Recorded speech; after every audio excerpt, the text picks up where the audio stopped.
Hello friends, this is your friend back with a new fanfic. What if Naruto's fun-only shinobi path created total mayhem and romanced wild Anko along the way? Episode 1. If you like this story, don't forget to like, share, and subscribe, and leave your thoughts in the comments. Now, tired of taking everything seriously, Naruto decides to live life his own way, but nobody expects just how much chaos one unpredictable shinobi can create. Now, let's start. Yo all. Welcome to the explosive 36th installment of K.N.P. If this one doesn't blow you out of the water, I have no idea what will. Monstrous chapter aside, review highlights go to Lucky-cause can't take Shisui, his body is of no use, and yes, Gaara poked sand into Ibiki's head. Tenari for a really inspirational one, Eternal Thief for showing real enthusiasm, Akaitsu for just being you, Obseki grabbed them with his sand and chucked them at Ibiki, that's why he got hit. Agent for asking, what the heck is, here and now? Look, there is a pig flying in the sky for the name, lol. My Uzo for completely misinterpreting what I meant by, the holes, god. It's so awkward just mentioning that, you know. Death Machine 2 for saying I'm as good as KY Lewin, another Vortex for an awesome idea I'm borrowing for this chapter, Joshua the Evil Guy for saying my story is officially better than Perfect Lionheart's, Chunin Exam Day, and finally Tengu Tai for catching the Red Alert 2 reference last chapter. Also, for those that wanted to know, the railgun scene was inspired by the recent anime, Toru Majutsu no Index. It's great, go watch. Ryu Zashi. Check. Utility pouch. Check. Explosive notes. Check. Omni paint. Check. Okay, anything else? Naruto examined the inventory of items he thought he would require in the Forest of Death. Anko had taken him there many times over the past 2 years, and so he was familiar with all the lurking threats hidden around every corner. His job was to increase those dangers 100-fold and sit back to watch the fireworks. It kind of reminded him of his excursions into Akamichi territory all those years ago. He grinned at the thought, pulling his airboard onto his back and tightening the criss-crossing straps that held it in place. He tucked his sheathed Ryu Zashi into the gaps provided by the straps and tilted the hilts so that they poked above his shoulder blades. Looking down, he grasped a brace of shuriken and dropped them into his pouch, followed by a bunch of kunai that were flipped expertly and slipped them into the hang holds provided at the top of the pack. Closing the pouch, he patted it down to make sure it wouldn't impede his movement and then picked up a few coins just in case he ran into trouble. The explosive notes were rolled up and pushed into a belt around his waist along with a couple of balloons and a spool of ninja wire wrapped around a plastic ring. He picked up the last item on his rickety wooden table. It was a packet of grade A rubber. He didn't know what he could use it for, and as he stared at it, he considered whether he should take it along with him. The only thing he'd ever used it for was the TSS, and he hadn't really had a chance to use the amusement ride for quite a while now. He always stocked up on the stuff for when Higurashi-san was out on an errand, and so it wouldn't hurt to take it along. Wait a second, the TSS. That's it. I can set up a trap that chucks them around the forest.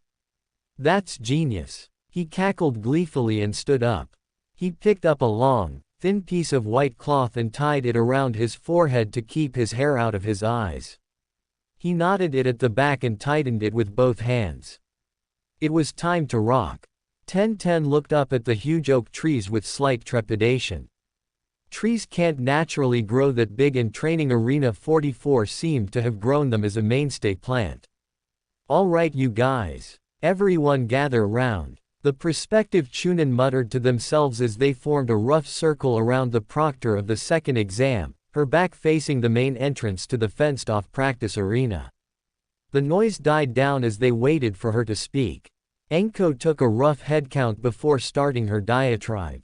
Their numbers would dwindle fast when they got in there. Inexperience with the environment and Naruto's well-hidden traps would see to that.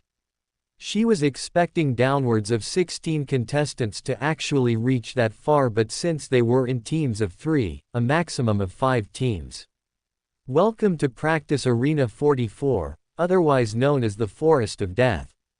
A few teams began discussing the name among themselves and Anko smirked inwardly. For Genin, the terrain was perilous on its own. Add Naruto to it and you get a potential disaster on your hands. It was the effect she had been going for ever since the Sandaime had asked her to formulate the testing process for the first of the biannual exams. It wasn't a privilege she treasured especially, it was just that it gave her room to do whatever she wanted and she'd be stupid to let something like that go. Scaring wet behind the ears Shinobi was a sport to even the most seasoned veterans. You'll soon find out why it's named the way it is, but first I want everyone to sign these papers before I explain the rules. She held up the consent forms that would release her from any responsibility should some of the genin die. It wasn't her problem, and from the looks of things, there were some teams from an assortment of countries that just wanted to eliminate the competition before actually completing the exam. She would worry about her ex-protégé if she didn't know he could handle himself. There was nothing these guys could do that would surprise the Jinchuriki, and his motley crew of sensei could attest to that. She explained to the candidates why they would die, what the test was about and how they could complete their tasks. One of the fat Akamichis asked about where they would find food and she replied that they'd have to think on their feet. It was a 10-kilometer run from the 44 gates to the tower at the center. Their objective was a standard task that any chunin would be expected to handle. Retrieve a scroll whilst protecting your own and do it within a certain amount of time. It wasn't particularly difficult, but the obstacles on the way were the things that would test both their teamwork and their individual skills. If Naruto was thinking along the same lines as her, she snickered in her mind because she knew he was. They would have a hell of a time getting to the tower. She glanced around as she finished her instructions and the genin moved off in their teams to submit their forms, collect their scrolls and move to the designated gates. They would also be expected to traverse a river and many of them wouldn't know water walking. She shook her head ruefully. She was beginning to think that Naruto was on these amateurs' level by default. He was so young yet so strong. If ever she needed proof that he was her and her Junin friends equal, it was right in front of her now. Oh, I just remembered. Before you start, if you see a blonde-haired, blue-eyed knucklehead in there, he's part of the exam, so you'll have to deal with him too. Feel free to use as much force as you want and tell him I said, hi. A whistle blew and the gates sprang open. In a rush of air and a shout of instructions by the team leaders, the genin disappeared into the darkened greenery famously associated with the Forest of Death.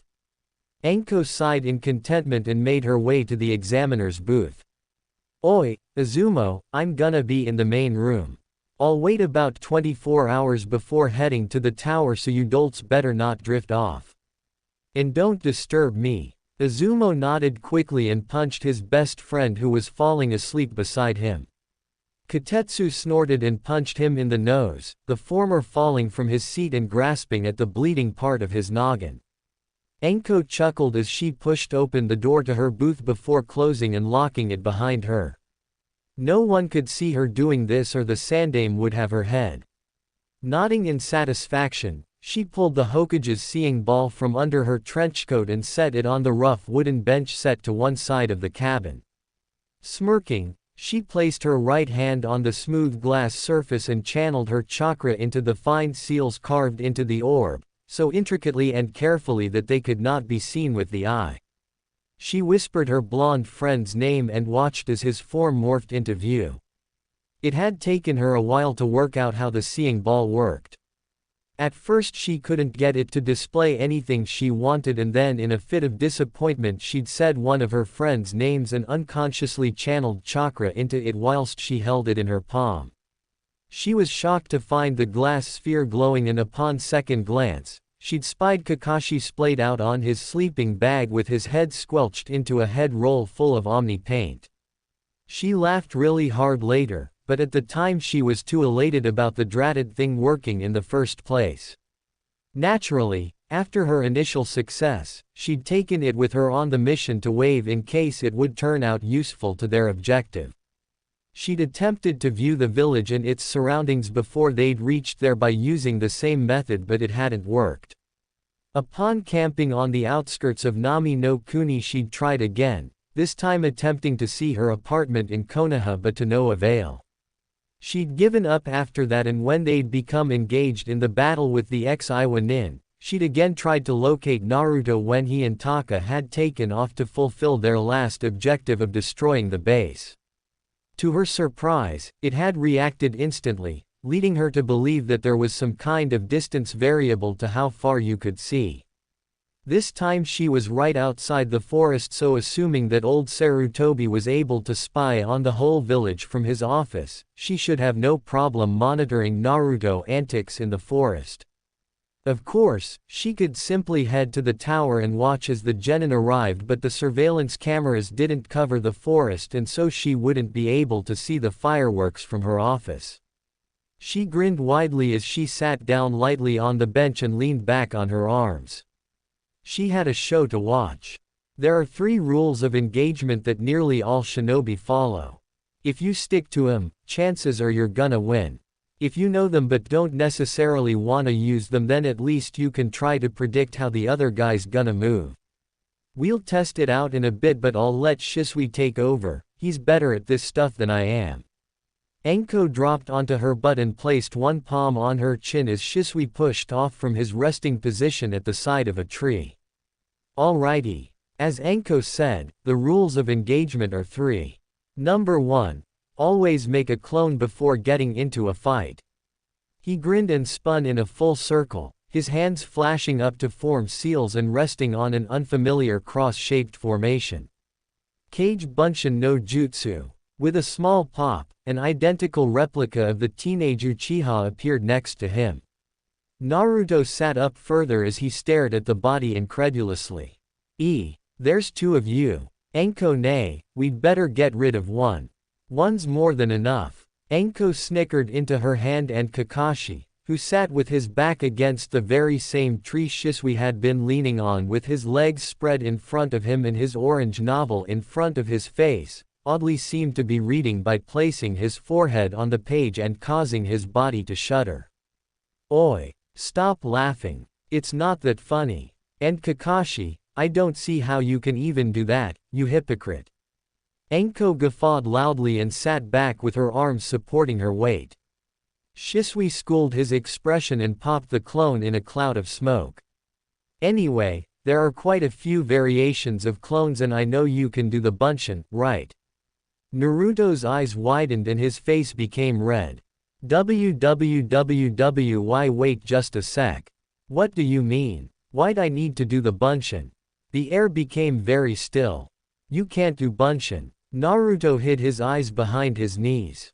Oh, okay, moving on. Right, so the second row is to make loads of unnecessary movements to see how good your opponent is, for instance, Shisui grew shifty eyes as if he had a devious plan of some sort.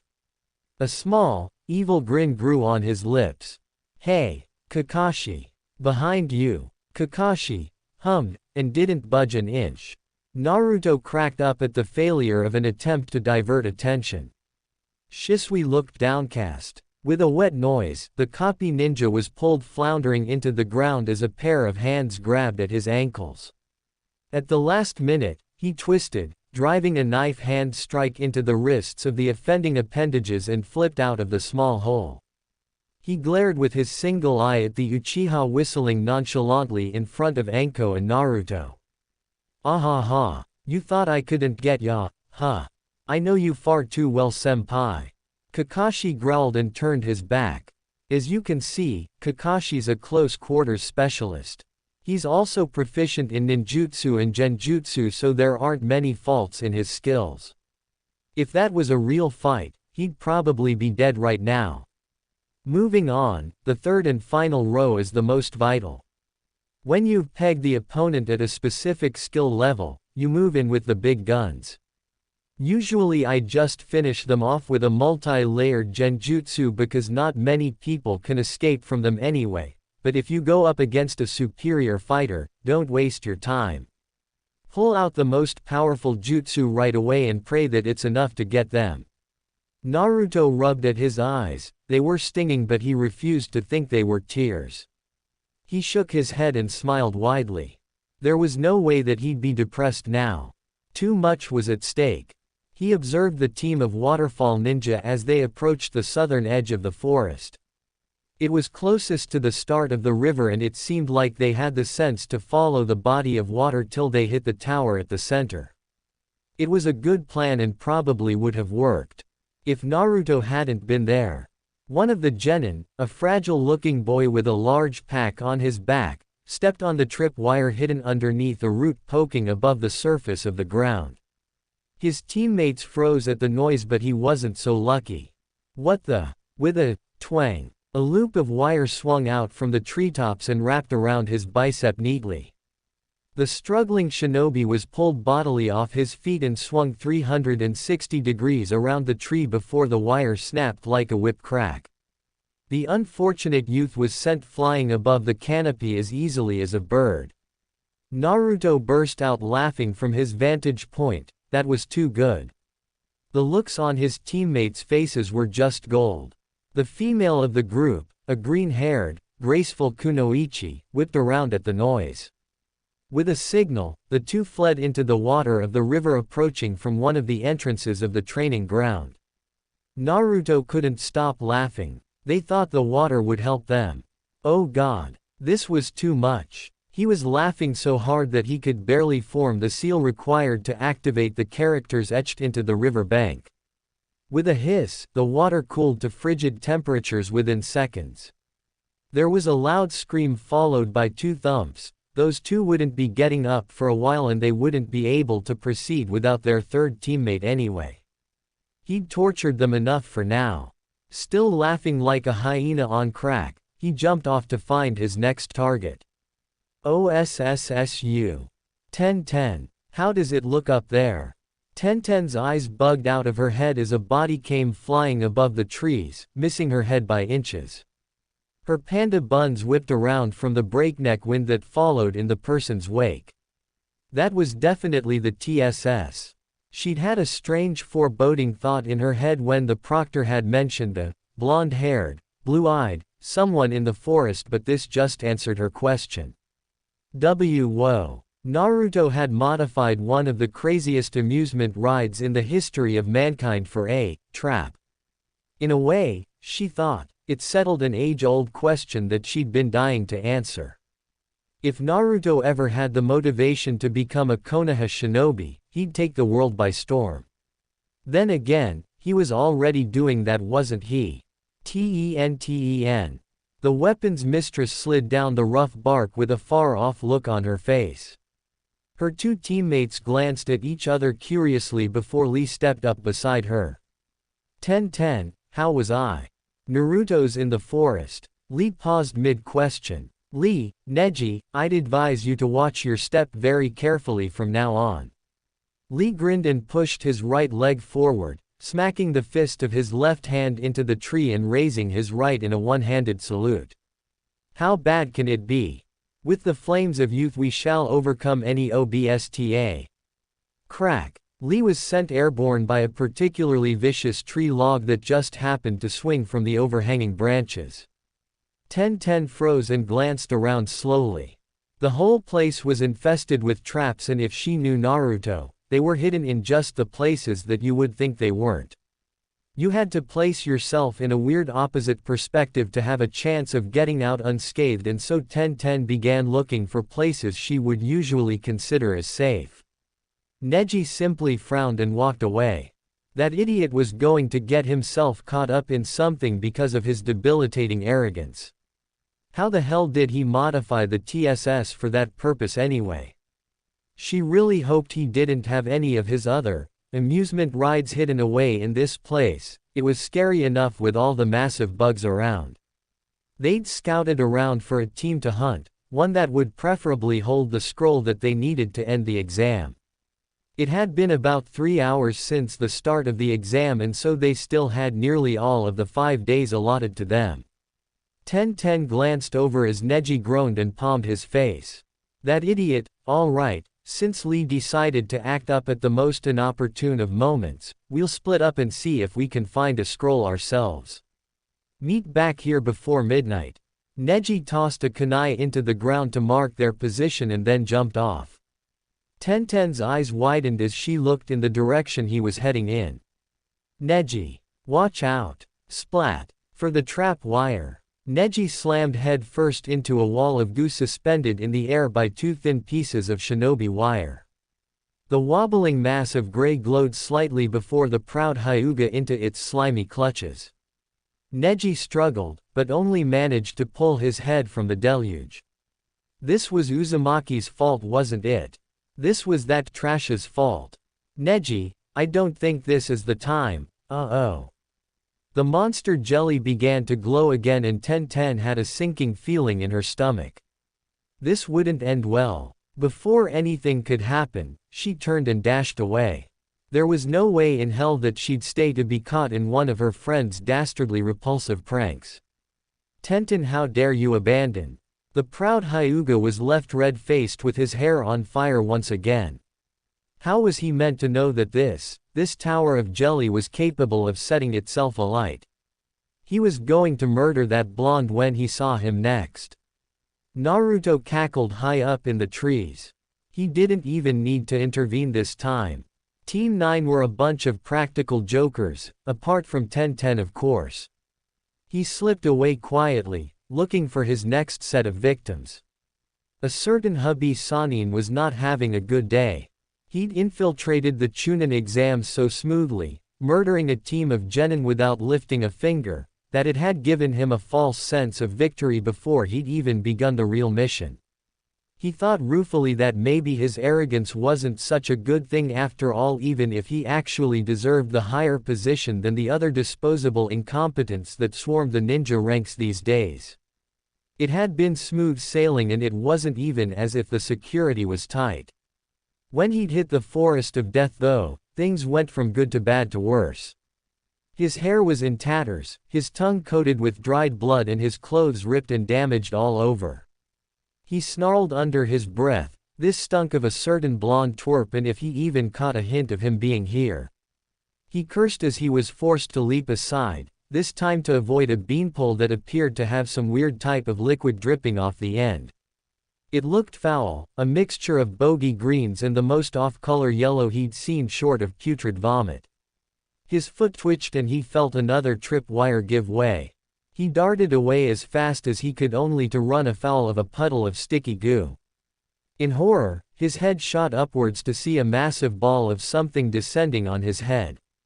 Not again. With an unsatisfying plop, the thin material burst all over him, releasing a pungent glue all over the top of his head. By this time he'd finally managed to rid himself of the sticky substance below his feet, and so he jumped clear before the net of leaves obviously placed to cover the unfortunate victim from head to toe could spread on him. He licked his lips, tasting the acidic glue solidifying. Someone was going to die as soon as he got out of here, and chances were that it'd be a big bunch of leaf nin. Snarling in rage, he leapt into the tree tops to escape the trap-riddled forest floor. His target was the youngest Uchiha. He'd considered marking one of the others, but Sasuke was his safest and best bet. Shisui was unconscious, true, but he'd heard from his nation's spying efforts that the teen was paralyzed from the arms down. Wasteful. He caught a tree branch under his palms and swung under it fluidly. His body stretched and twisted, a perfect example of all things snake. Landing quietly, he scanned the forest floor, locating his prey with his slit amber eyes as if searching for his latest tasty morsel. Checking for any traps, he slid to the ground and melted into the mud like a drop of water in a pond. Separated next time, even if it's one of us, don't trust them. This could happen again. Orochimaru's mouth stretched slowly into a predatory grin. So cute, little genin thinking that they're so clever. He couldn't wait to sink his claws into Itachi's little brother. The Sharingan was his ultimate goal, but why not have a little fun at the same time? He might as well indulge himself after having to avoid countless traps that were soaking up his patience like a sponge. We'll make a password just in case. Listen, if they get the password wrong, assume that they're the enemy no matter what they look like. The pale, black-haired boy squatting next to his pink-haired counterpart frowned ever so slightly. Even if they're D. Shut up, Sai. Said Genin was slammed into the ground courtesy of a fist to the head. His female teammate rubbed her sore knuckles as she glared down at him. What the hell do you think we're going to be doing, you pervert? Do you rip people's pants off just to check that? Sai made a sort of squeaking noise from the mud hole he was struggling to raise himself from. Orochimaru felt slightly entertained. He could sit here and watch them make fools of themselves, but he didn't want to get caught by a random patrol because of a hasty decision. He'd have to take them out and mark the Uchiha right away. Sighing melodramatically, he began the seals for a Fuden, Daitapa. Naruto was having a great time. He'd run into an assortment of teams during his escapades in the training ground.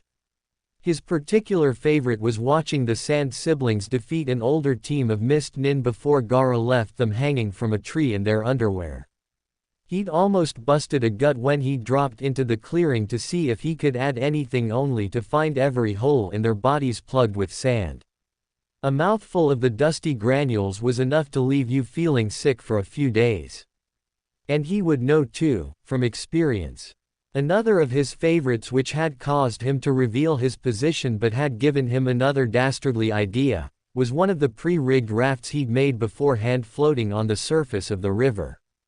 He'd inked some seals to mimic his old chakra surfing ride onto the wood and then left them there to see if anyone would be brave enough to try it. The results had been comical at best. A trio of Konoha genin, Team 10 if he could recall correctly, stole onto 3 of them in an attempt to ambush an opposing team further up the river. He heard something along the lines of, "troublesome," before they'd been sent shooting off downstream with screams tearing from their throats. The fat Akamichi, he'd almost fallen over whilst remembering his first ever prank on the clan of culinary experts, had dropped his packet of crisps on the floor, and so Naruto had nabbed it as he watched the antics of the 3. He was sure they didn't mind a free ride though. He almost fell over as he remembered his latest stunt. He'd gone looking for fights and took to stealing as many scrolls as he could. He'd collected quite a large pile, and with the genin trying to pursue him, he'd sought out a flat clearing and went about building a large pyramid of the precious items. Just as he'd completed his work of art, the myriad of 3-man squads from every country on the map had burst into the clearing. He held his gut as he remembered the looks on their faces as he'd cheerfully lit the pyramid on fire with a quick Karyuenden. He whistled a tune as he sprang from branch to branch, his feet barely touching the surface as he soared through the trees. The wind whipped through his hair and buffeted his streamlined form. It was almost as good as flying on his airboard, but nothing could be truly like the experience of riding on the clouds with the sun shining above a vista of endless swirly white. It was a glorious sight, one that he would never forget. He lived for these days, days when he could forget his troubles simply by doing something fun or stupid. It was the easiest escape and something he treasured above all else. The genin would beg to differ. He paused as a low rumble drifted through the trees, followed by a small, localized earthquake. Grinning widely, he sprang to the highest tree in his vicinity to witness another of his traps triggering to the southwestern area of the training ground. In a spectacular show of smoke, terrified fleeing birds and a storm of leaves, a long row of trees, purposefully rigged with exploding notes and a host of other nefarious contraptions, toppled over in a frightening gauntlet of falling oaks. Naruto winced as a shrill scream drifted on the wind from that direction.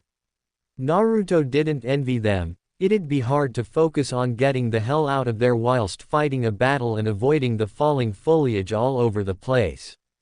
The leaves, smoke and dirt thrown up by the ensuing chaos would create a pretty effective smokescreen, and the candidates caught in the crossfire would have a difficult time navigating through the area with that stuff hanging in the air. He was cunningly devious, if he did say so himself. Uchiha Sasuke could only look up in shock as the great oak trees of Konoha's infamous Forest of Death came crashing down upon him. Someone had the stupidest idea to use a wide area to effect wind jutsu, even though the entire forest was riddled with the most bizarre and dangerous traps he'd ever had the misfortune to encounter. That person was either very arrogant or very, very stupid. Sakura and Sai had been separated from him in the tumult. Sai had been on the receiving end of most of the gust, and Sakura had anchored herself to the leafy floor about 100 meters south of the clearing. Sasuke had simply ducked and caught the side of a tree with a glowing palm of chakra. Kakashi may have been the laziest genin sensei in the world, but at least what he taught was useful. The youngest Uchiha yelped and sprang hastily into a forward roll as a huge tree trunk slammed down directly behind him. He physically felt his bones vibrating from the force, and his teeth chattered in the thundering boom of heavy wood impacting with solid earth. Wood splinters and mud was thrown upwards, coating every inch of his body, and he was forced to shield his face with his arms as a variety of projectiles, both solid and semi-solid, bounced off his torso. He held his breath as he sprinted through the cloud of muck. That crazy proctor wasn't joking when she'd told them that they'd find out why Training Arena 44 had gained the nickname it had. This place was crazy. He just hoped his two teammates had the sense to avoid the hazardous environment throughout the ordeal, as it wouldn't do to set something else off whilst struggling to get through their current predicament. Sasuke dived to his right to avoid a falling branch, his midnight blue t-shirt snagging on the side of a rosemary bush. He dropped flat on the ground as something whizzed over his head in a shower of vegetation. He was about to stand once more in his attempt to get out of the exploding scenery when he heard a gruff curse and the sound of bark splintering under a fist. His eyes widened as a long-haired grass nin stumbled out of a bush, his hair sticking up at odd angles and his face covered in what looked like dried glue. Sasuke would have laughed if the world wasn't a traumatic experience at that point. He could hardly think with his senses blaring under the sheer pandemonium that was erupting all around him. Unfortunately, the tree behind him chose that moment to explode in a fiery tornado of flaming fuel. Sasuke couldn't hold the scream in his throat this time, and so he ditched all effort to remain hidden and unabashedly dashed as fast as he could through the clearing to avoid the falling limb. The top of the tree barely missed his head, and he was pelted with the embers and ash as the gigantic plant thundered into the ground. A shout tore from his throat as he threw himself to the ground once more, this time to put out the small fire that had started at the hem of his shirt. When he eventually pushed himself to his feet, the tacky nin was glaring at him strangely. "Well, I suppose the situation is suitable, is it not? Sasuke-kun," said Uchiha's eyes widened in shock. How did this guy know what his name was? His voice came out in a scratchy, drawling rasp, and the male's tongue flicked out to wet his lips in the sweltering flames burning around them. Sasuke almost retched at the oral extremity. It was long and slimy, the very picture of a reptile just without the fork in the middle. The man reached up and pulled down the lower lid of his right eye. Because prey should always run from the predator. It hit him like a sledgehammer. A feeling so rapidly focused that it only took a moment to reduce him to a husk of the proud genin he was. The rage and madness, the intent to kill, the murderous objective, it was then that he realized just how strong this man was. He wasn't a genin, he was far beyond that level and had been for a long time. Sasuke's blood froze in his veins by that small glance, his iris dilated and contracted 3, 4, 5 times within the span of a few seconds. His eyeballs shook, the pressure too great to withstand. And then he saw it. At first it had been a feeling, an emotion, a fear so primal that he could only cower from it. But in that instant, it grew and formed something so different. With a flash of color he felt himself kneeling before the long-haired Taki nin, his head bowed and the man's fist raised above his neck with a kunai clenched firmly within his curled fingers. He suddenly felt clammy, sweaty and grimy, yet he was cold, so very cold, as if he'd been plunged into a fire and then into a block of ice in quick succession. The image flashed again, this time the edge of the kunai slipped through solid bone at the front of his cranium, rippling through the soft muscle like a hot knife through butter. Lodging into the gray matter of his brain, the end of his life. No. Genjutsu. No. It's something else. He just wants to kill me, that's all. The world warped around him, stretching into an abstract medley of colors and shapes before returning to reality. His mind reeled from the sensation. He felt nauseous, the bile lodging at the back of his throat but not quite enough for him to throw out.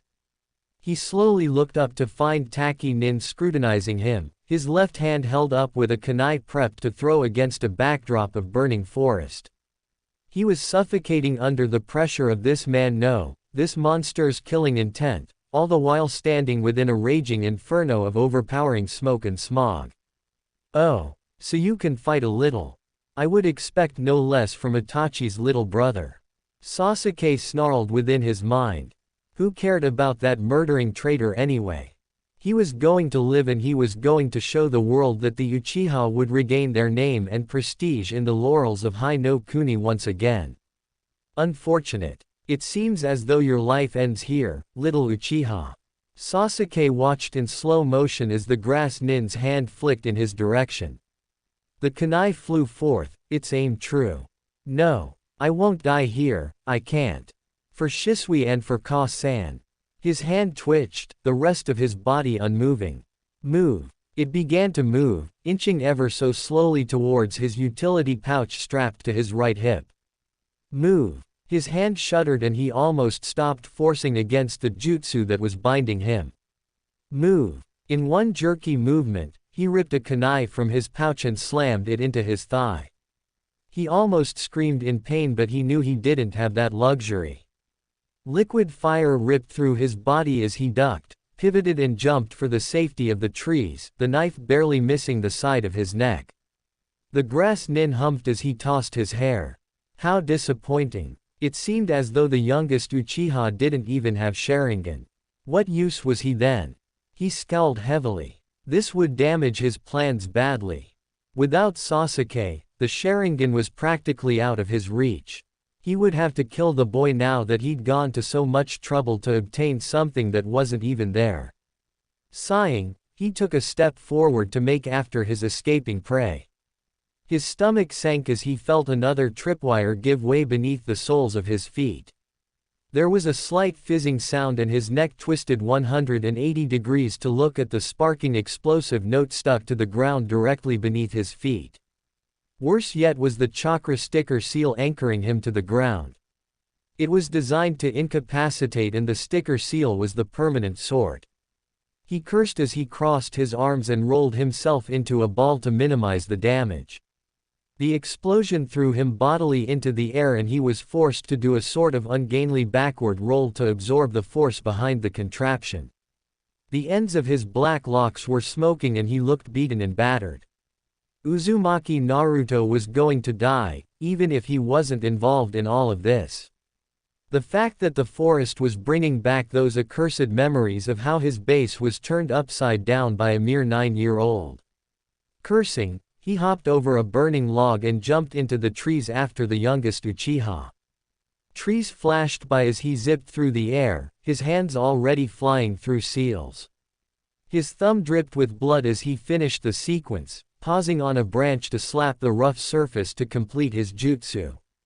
In a great puff of smoke, a deep purple snake, almost the size of the tree it was curled around, appeared from within the fog, saliva dripping from gleaming fangs set in the gaping maw. Orochimaru's lips curled up in a cruel smile. Death as food for a snake would be a fitting end for this wasted endeavor. His form melted into the snake's body seamlessly as the reptile shot forward. Sakura. Sasuke balanced on the side of a tree perilously as he searched for his female teammate. Sai could look after himself, but if Sakura was caught, no matter how much he hated her doting personality, she was still his teammate and he'd be damned if he didn't make sure she was alright. Sasuke cursed under his breath when there was no reply from the pink-haired girl. The second exam had gone from bad to catastrophic. He'd had a buzzing feeling at the back of his mind ever since he'd set foot in the forest, yet he'd pushed onwards, shunting the doubts to the back of his brain until the adrenaline had worn off. That Taki Nin was far beyond Genin's level. That jutsu he had used, there hadn't been any hand seals and it had been so powerful enough to keep him in place for almost a minute. So what do you do when you fight an opponent who's far stronger than you? Sasuke shook his head as he slid into a small depression high up in the trees. He eased himself into a sitting position before yanking the kunai from his thigh harshly. Sasuke, you haven't got the Sharingan yet, but I think you'll definitely activate it at some point. Itachi was probably the strongest in the clan, so I don't think it's a question of whether or not it will manifest.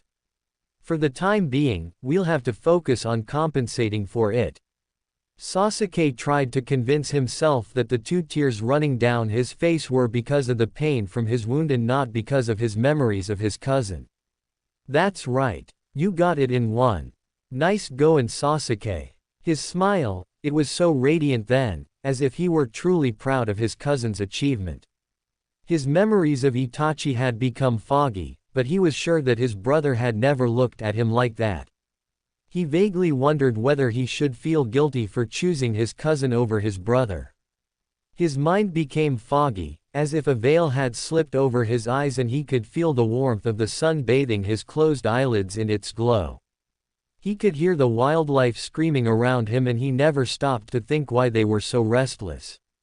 Sook, Sasuke-kun. He jerked back, startled, his arms snapping up in a defensive position. He sighed warily as he found Sakura leaning over his form, albeit looking all the worse for wear. What happened to you? She shuffled her feet idly, rubbing an angry red mark on her chin that wasn't there the last time they'd seen each other. Her left arm hung slightly limp as if it had been hit with some amount of force, but Sasuke didn't comment. The wind jutsu pushed me in this direction even though I tried my hardest to stop it. What's wrong with your leg? How did you get cut so badly? Sasuke stared at her blankly before answering in a dull voice. I stabbed myself. You wait, what? Sasuke sighed. Listen, Sakura. We have to find Sai and get out of here as fast as we can. The shinobi that did that jutsu is way too strong for any of us to take on. Sasuke glanced up toward the canopy, stray strands of light pushing their way through and striking his eyes when the breeze pushed the leaves in just the right way. He frowned when Sakura didn't answer and looked back down to see her covering her mouth, her eyes wide with terror. Sakura. What? Sasuke-kun. Snake. He wasted no time. He rolled to the side, pushing Sakura off the branch with his free hand whilst whipping under the bough. Flowing with the momentum, he let go and allowed the wind to take him as he sailed through the air. The snake, and it was the largest boa constrictor he'd seen in his life, changed direction midair and lunged for his airborne form. With a scream of terror, he reached into his 2 shuriken pouches and threw 2 braces directly into the vile creature's mouth. Get away from me. His aim was true and the oversized reptile keeled over dead, yellow-green blood pooling around its head as it lay awkwardly on the floor. Sasuke landed hastily, stumbling from his exertion. He panted as he looked back at the snake. It was impossibly large, even for the Forest of Death's standards. Sasuke-kun, are you all right? He nodded sharply without taking his eyes from the beast. A human-shaped blob began to take form as it pushed itself from the skin of the snake. It stood, and Sasuke realized that they were in deep trouble. You run well, my dear Sasuke-kun. Maybe there is more to you than I previously thought. With a strangled cry, the youngest Uchiha leapt forward, fists cocked back to deliver a deadly blow to the smug man's face. Just as he was about to strike, a black blur shot in front of him, pushing him bodily away. Ah, so you survived, young Root. Sasuke gripped his bleeding thigh to staunch the wound, aggravated by pushing himself to fight. Sai appeared haggard as if he'd already been through a battle before arriving here. You fool. What? Do you know who this is? Do you understand with whom you were attempting to fight? He was so uncharacteristically serious, but there was an emotion there, something that shocked Sasuke beyond what he could express. He'd never once seen a feeling displayed by the pale genin. He was a mysterious person and nobody had known who he was until he'd joined Team 7. But then he'd become just another genin. This is Orochimaru, the S-ranked missing nin of Konoha. The man grinned, his face twisting in a hideous expression of cruel glee. His eyes flashed purple, a gold, reptilian slit at the center of his irises. He laughed a scratchy laugh, the sound like scraping fingernails through wood. I see that someone knows who I am. Well, what will you do now, pitiful pet of an old fool? Sai was already moving, a scroll unfurled and a paintbrush flickering over its surface. Ninpu, Choju Giga. Orochimaru hopped backwards, one hand swiped in front of his torso, destroying the ink swallow before it could hit him. It was a bluff though, designed to give Sai enough time to make something bigger. This time a large bird flew from the page and Sai jumped onto its back, pulling his jeet from its sheath. Orochimaru ducked the first strike, his arm flashing upwards to catch Genin's wrist. Pitiful. Sai was thrown backwards from the force of the knife hand strike to his Adam's apple. He slammed into a tree and rolled down onto one of its branches. He coughed before falling still. Weak. But then again, you did know better, did you, Sasuke-kun? It was a war-torn city. The buildings were in ruins, the streets shattered and pockmarked as if explosions had been a common occurrence in the not-so-distant past. The walls were crumbling, the sandstone and concrete barely holding up against the wind. Yet they still fought, two opposing countries that were in the shadows but still managed to devastate the area by their presence. The villagers were caught in the crossfire, not a single person was spared. Families were torn apart. Fathers and brothers killed, mothers and sisters left without their beloved siblings and spouses. It was a sign of things to come and things that could have been. Amada Yoichi stared out from his hiding place, a run-down shack that used to house the city's important government memos. He snorted belligerently. The only memo in the place was probably buried under 3 feet of dust, dirt and ash by now. A gentle breeze was blowing outside, the sun beaming down on the streets causing the area to glow a bright goldish yellow. It was the one disadvantage of having sandstone buildings in Fire Country. You'd likely blind yourself in the midday sun. The wind blew up a storm of the yellow granules causing the 8-year-old to close his eyes and shield them with his arm. Pissed, Yakin. Yoichi paused until the battering of dust and dirt had passed before turning to the one who had hailed him. He was met with the grinning visage of a blue-haired youth not that much older than himself. Oh, Mataru, what you doin' here? Said boy gave his friend a conspiratorial grin and slipped beneath the rickety wooden table that was somehow in a better condition than the building housing it. They goin' at it out there. Is it gettin' real scorchin'? Yoichi ignored the weird speech patterns his fellow orphan possessed. They all had their problems, some just manifested in different ways. Ya, mean the sun or the fight? The fight is reversed. Yoichi grunted and peeked through a hole in the concrete. Just as he did so, 2 figures appeared about 3 meters from the building, the one with the strange headband managing to skewer the other with one of his sai. Yoichi winced. It was nothing new, but still, didn't they have any idea of what a life was worth? I can't stand this. Whatcha mean, Yakin? Didn't I tell ya to stop callin' me that? Mataru grinned, yellowing teeth glinting slightly from beneath his parched lips. We can't live here, Mataru. There ain't nothin' to do. We'll be killed if we don't do something. Mataru's grin died on his lips as he contemplated what his friend had said. We're going to die anyway, Yakin. Yeah, but not like this. Mataru scratched his head idly. Lee, what? Yoichi sighed exasperatedly and waved his hands around the crumbling shack. Like this. We're gonna end up killed by one of those idiots. It's bad enough that everyone else is dead. Mataru looked as if he wanted to say something, but was prevented from doing so when the ailing wooden door was blown clear of its hinges. The two boys cowered in terror as a body followed the piece of furniture into the wall, bringing the whole thing down on him. Yakin. We gotta get outta air. Is Fallon, see. Yoichi had only a second to stare up at the roof that began to groan and pitch inwards. With startled cries, the two youths sprinted for the doorway as fast as they could. Yoichi jumped forward as the last support snapped and the concrete dropped under the force of gravity, scraping the heel of his right foot. He landed with a thump on the veranda of the downed building, his heart racing a mile a minute. "'Twas close, Yakin. Shut up, Mataru." He wiped his sweaty brow with the heel of his hand and squinted from the shadowed porch to the empty streets of Basai. The quiet lumber town on the outskirts of Hi-no-Kuni had been reduced to a barren wasteland within the space of a few weeks. It was so intense that he was sure the surrounding areas hadn't even caught word of what was going on yet. With prospects of reinforcements from Konoha or the capital bleak, the residents had holed up and waited for it to finish. Nobody had an idea of whom or what was fighting, just that things had turned so bad for them so quickly. In a place so dedicated to capitalism, everyone had become worried for themselves, not caring if their neighbor or their friends lost their lives.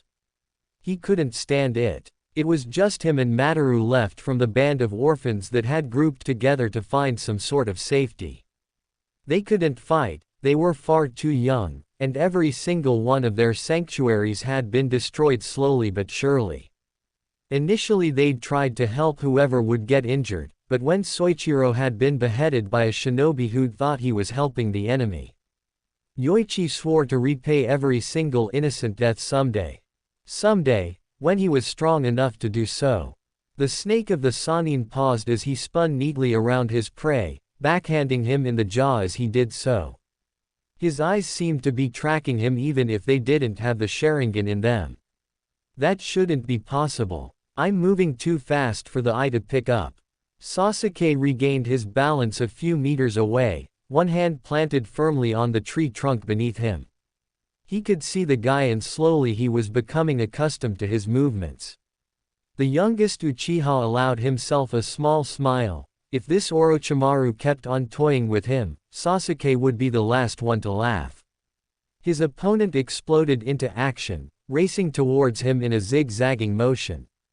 Sasuke stood his ground, his arms raised in the defensive stance of the Uchiha's taijutsu style that Shisui had trained him in for so long. He'd modified it slightly to focus more on the physics of the battle rather than relying on predicting where his opponent would strike.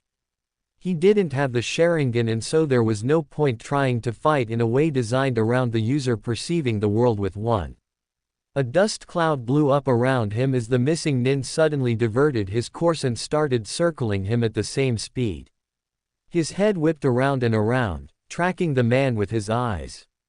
I can see him. A shot of elation raced through his veins and he subtly changed his pose ever so slightly. He didn't even realize what had happened before his fist whipped out and around, slamming with a sickening crack into the snake-like man's nose. The appendage gave under his fist and Orochimaru was thrown back, startled. "You," he breathed out slowly. A gleeful grin spread wide across his face. "So you do have the Sharingan, Sasuke-kun." Sasuke gasped. "What?" Orochimaru chuckled lightly. "I see, so the Uchiha has to be in a state of high concentration to encourage the reaction. Truly the Uchiha are most withdrawn with their secrets. What the hell are you talking about?" Orochimaru stared at him with a calculating look in his eyes. "But this makes things so much easier. This is a wonderful Sasuke-kun, just wonderful." His hands whipped up into a single seal and Sasuke was forced to witness the most disgusting thing he'd had to see in his life. The shinobi's neck extended grossly, twisting and turning, the bones in the appendage poking within the skin as muscles tensed irregularly. His head shot forward, teeth clamping onto his neck like a vice. Sasuke screamed in pain as something creeped into his blood. He immediately felt clammy and cold, the world falling away from him in an instant. He could hear someone shouting in the distance, probably Sakura, but he couldn't make out anything beyond that. He was just too tired, too far. Orochimaru's grin remained on his lips, even though his head was so far from his body. His mark fell to his knees and then flopped sideways as the snake of the Sannin released the boy's neck. What did you do to him? What have you done to Sasuke-kun? Orochimaru turned a bemused face to the girl. What a waste for the shinobi forces of Konoha. That they'd allowed such a weak kunoichi to graduate. This is just a small gift for our young Uchiha friend. He began to melt into the tree beneath him, his grin so wide that it almost matched the animal it looked like. You see, Sasuke-kun will seek me out for power. Of that, I have no doubt. Sakura was left staring at a bare patch of bark, her body trembling and exhausted. With her two teammates incapacitated, she had no idea what she was supposed to do. Shikamaru. Yeah, what the hell is going on here? The lazy Nara closed his eyes against the incredible rush of air and water pounding against his prone form. He laid prone on the makeshift rafts as they shot down the river at breakneck speed. He had absolutely no idea what kind of absolute madman would set up a trap so complex just for the sake of it. It couldn't have been the examiners, they were too busy with the preparations to even think about touching the forest. No, it was most probably that troublesome person the crazy purple-haired woman had mentioned before they'd been let in. It was kind of nice though, to simply lay there and stare up at the sky with the wind and water running through your hair. Shikamaru. What Ino? Get us out of this. With a muttered, Mendokusai, Shikamaru signaled to Choji, who had his mouth opened wide at the front of his own vessel, his gaping maw collecting fish and water at a rapid pace. Chouji. MFMMHMM. Why the hell are you eating at a time like this? Shikamaru sighed at the stupidity of it all. Couldn't she see that he was collecting food for later? Actually, scratch that, knowing Choji, he was probably eating and passing it off as following the plan. Alright Choji, let's do this. He dropped his fist and leapt from the raft, his hands already forming the seal for the Kage main no jutsu. Ino's form froze and she screeched as she was pulled from the back of the boat when Shikamaru's shadow connected with her own. The lazy genius heard his best friend shout his body-sizing technique and suddenly the whole world stopped. Shikamaru and Ino landed in the water with a satisfying plop. Nice one Choji. The Akamichi rubbed a finger under his nose in embarrassment from his position blocking off the river from pulling them further downstream. Ino surfaced with a cough as Shikamaru disengaged his technique. He placed his fingers in his ears to block out the impending tirade. Why the hell did you do that? At least tell me when you're going to do something like that. Shikamaru sighed exasperatedly. What did he do to deserve something like this? And who was that kid in the trees a moment ago? Sighing again, he leaned back to float on the surface of the river. The clouds are nice today. Naruto raced towards the location his latest trap had been sprung, all the while grinning like a loon. He really couldn't wait to see which team had been unfortunate, and stupid enough, to walk right into something like that. He reached the first few trees that were burning from the explosions that had set them alight. He didn't know if he was actually allowed to tear the training ground up like he had done, but he supposed he'd have to let Anko deal with that. After all, she was the one who wanted him here, right? He glanced around in awe at the damage that had been done to the foliage in the surrounding area. This couldn't have been all done by explosive notes. Some trees had been totally uprooted and thrown on their sides. Many of the fallen oaks didn't even have burn marks on them, and it seemed as if a wind jutsu had been thrown about from all the leaves strewn on the forest floor.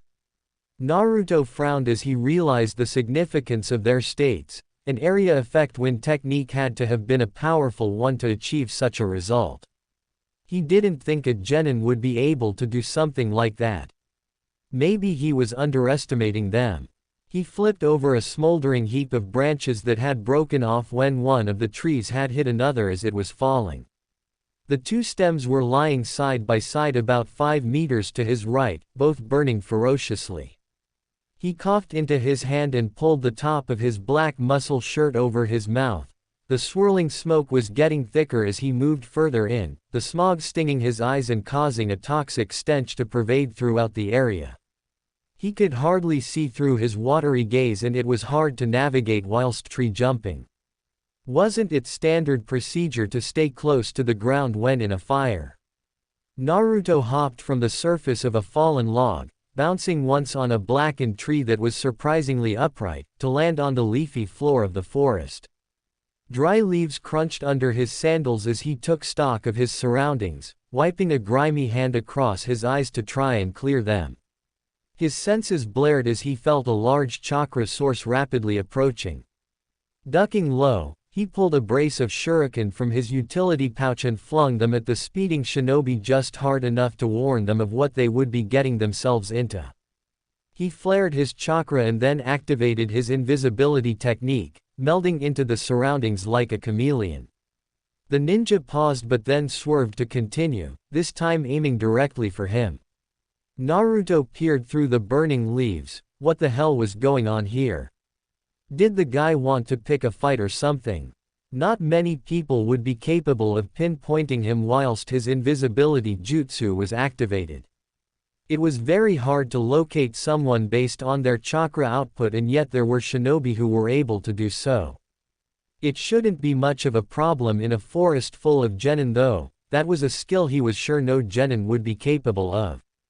And so it came as a big shock when two kunai almost sunk into the back of his head whilst he was looking around the area. If he hadn't turned his head at that exact moment. Startled, he dropped his jutsu and stared up into the surrounding trees that hadn't fallen in the chaos. His heart leapt into his throat. No way. So it was you all along, you despicable piece of trash. Orochimaru. They stared at each other, one so badly ruffled, his flawless black hair sticking out at odd angles, his clothes in tatters and his eyes glaring ice-cold daggers at the Konoha Jinchuriki. Naruto regarded his mortal enemy for a few seconds and then without any warning, burst into raucous laughter. Ahahahahahahaha. What happened to you, Oro-chan? You get caught in one of my traps or something? Orochimaru's face tightened in a snarl even further. A tick appeared on his forehead and his body began to shake with pent-up fury. You, ahahahaha. Is that all you can say? You, sounds like a cartoon I used to watch when I was little, hey.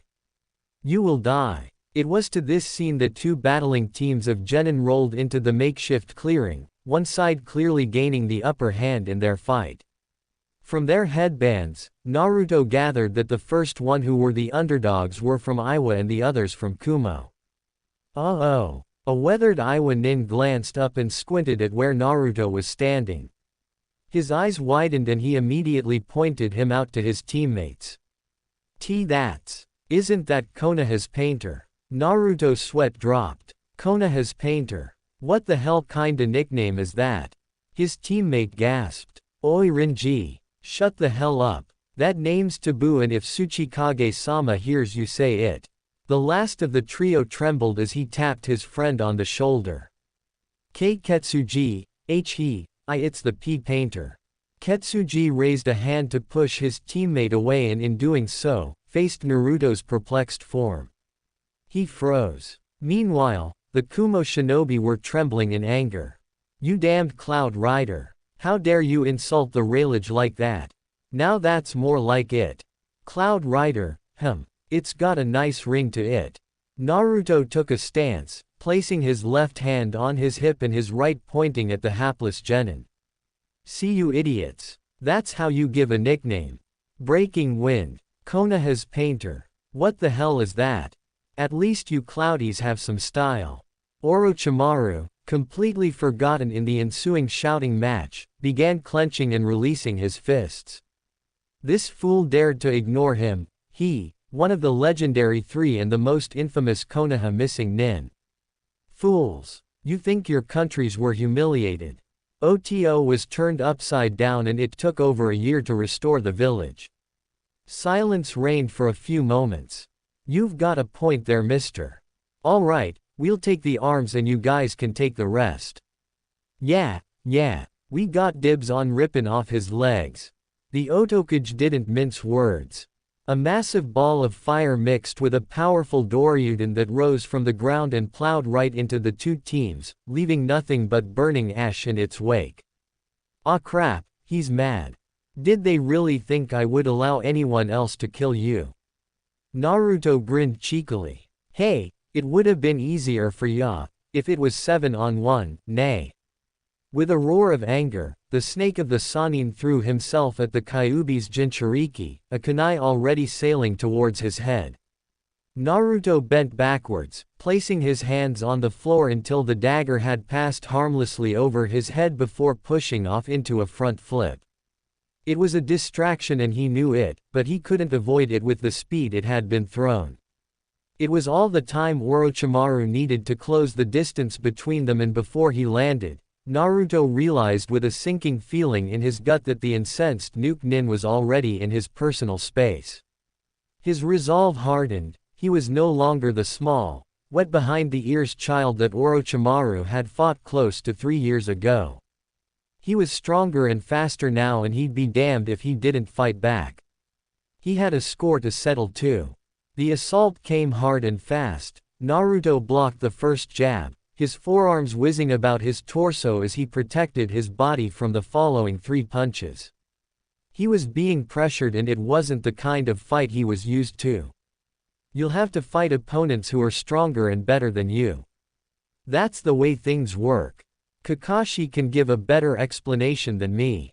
Shisui plopped down beside Anko and ducked as she swiped at his head. The copy ninja pushed off from his leaning position and stared at Naruto squarely in the face. He didn't say a word for a while, simply content to study his young friend. After a few seconds, his book snapped shut and he smiled in that irritating way that only he could pull off. Nah, when it happens, but the most important thing is to control the fight. Don't let the opposition get the upper hand. As-3 favor the quick and quiet technique. When you see an opening, hit them with your best jutsu and then get the hell out of there. Naruto could hardly think, or even breathe for that matter. His Ryuzashi lay forgotten on his back, his form twisting and turning to avoid the blows raining down around him. There, Orochimaru's foot slipped slightly on the burnt floor. Obtaining a solid foothold was hard on the smooth, burnt mud, and so when he lost his grip in that moment, Naruto made his move. The snake of the Sannin had barely any time to understand what had happened. Naruto's body flickered and in a puff of smoke, didn't change. He frowned. What was that? The blonde Jinchuriki surged forward, his arms brimming in wind chakra. The Otokage's hasty block was pulverized under the force of the blow and then he was sent airborne by a devastating right uppercut to the chin. Naruto cursed at the monstrous force on his knuckles, but he had no choice. It was either use the Kazekin or die trying. I can't breathe. He jumped, electricity sparking between his hands. Orochimaru swerved mid-air, his left leg whipping around to catch the blonde 12-year-old's side. Naruto caught the appendage, sending the current through it, but the snake summoner simply gritted his teeth and ignored the shock. He used his extended leg to force his opponent away, landing in a roll and springing up immediately. In an instant, he was back in the fight, this time armed with a sword he'd pulled from his throat. No time to think. 2 swipes, one for his neck, the other for his chest. He threw himself backwards, his shirt snagging on the cracking bark. He felt the sign of the sharp edge against his bare skin. It whistled mere millimeters from his nose, almost electrocuting him with the deadly steel that shone in the sunlight. That sword was amazing and beautiful, glowing a bright white in the darkness almost as if an illusion had been draped over it. It had to be special, no wonder the snake of the Sannin used it as his favored weapon. He rolled backwards, catching the side of a tree trunk with his arms and swinging around it. In a split-second decision, he pulled the last of his ninja wire from his utility pouch and tied it to a brace of shuriken before throwing it around the side of the tree. He sped through hand seals, one set for a wind jutsu followed by another for a tongue of flame. The metal stars careened around the tree, flying at blistering speeds as the flames licked around them. Orochimaru's eyes widened, but he was too slow to avoid the perilous projectiles. TCH, mud clone. The clone melted into the floor and Naruto was left scanning the dark foliage for any sign of his quarry. Damn it. I gotta get outta here and tell someone that this freak is here. I dunno how long I'll be able to hold out like this. So you can use clones now. The blonde Jinchuriki's head whipped around only to be nailed in the temple with a vicious sword thrust. His clone dispersed in a mound of sludge. Orochimaru regarded him with slight surprise. But when did he switch?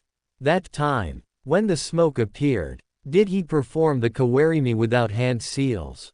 It seems my old apprentice has been teaching you a few things about Naruto-kun.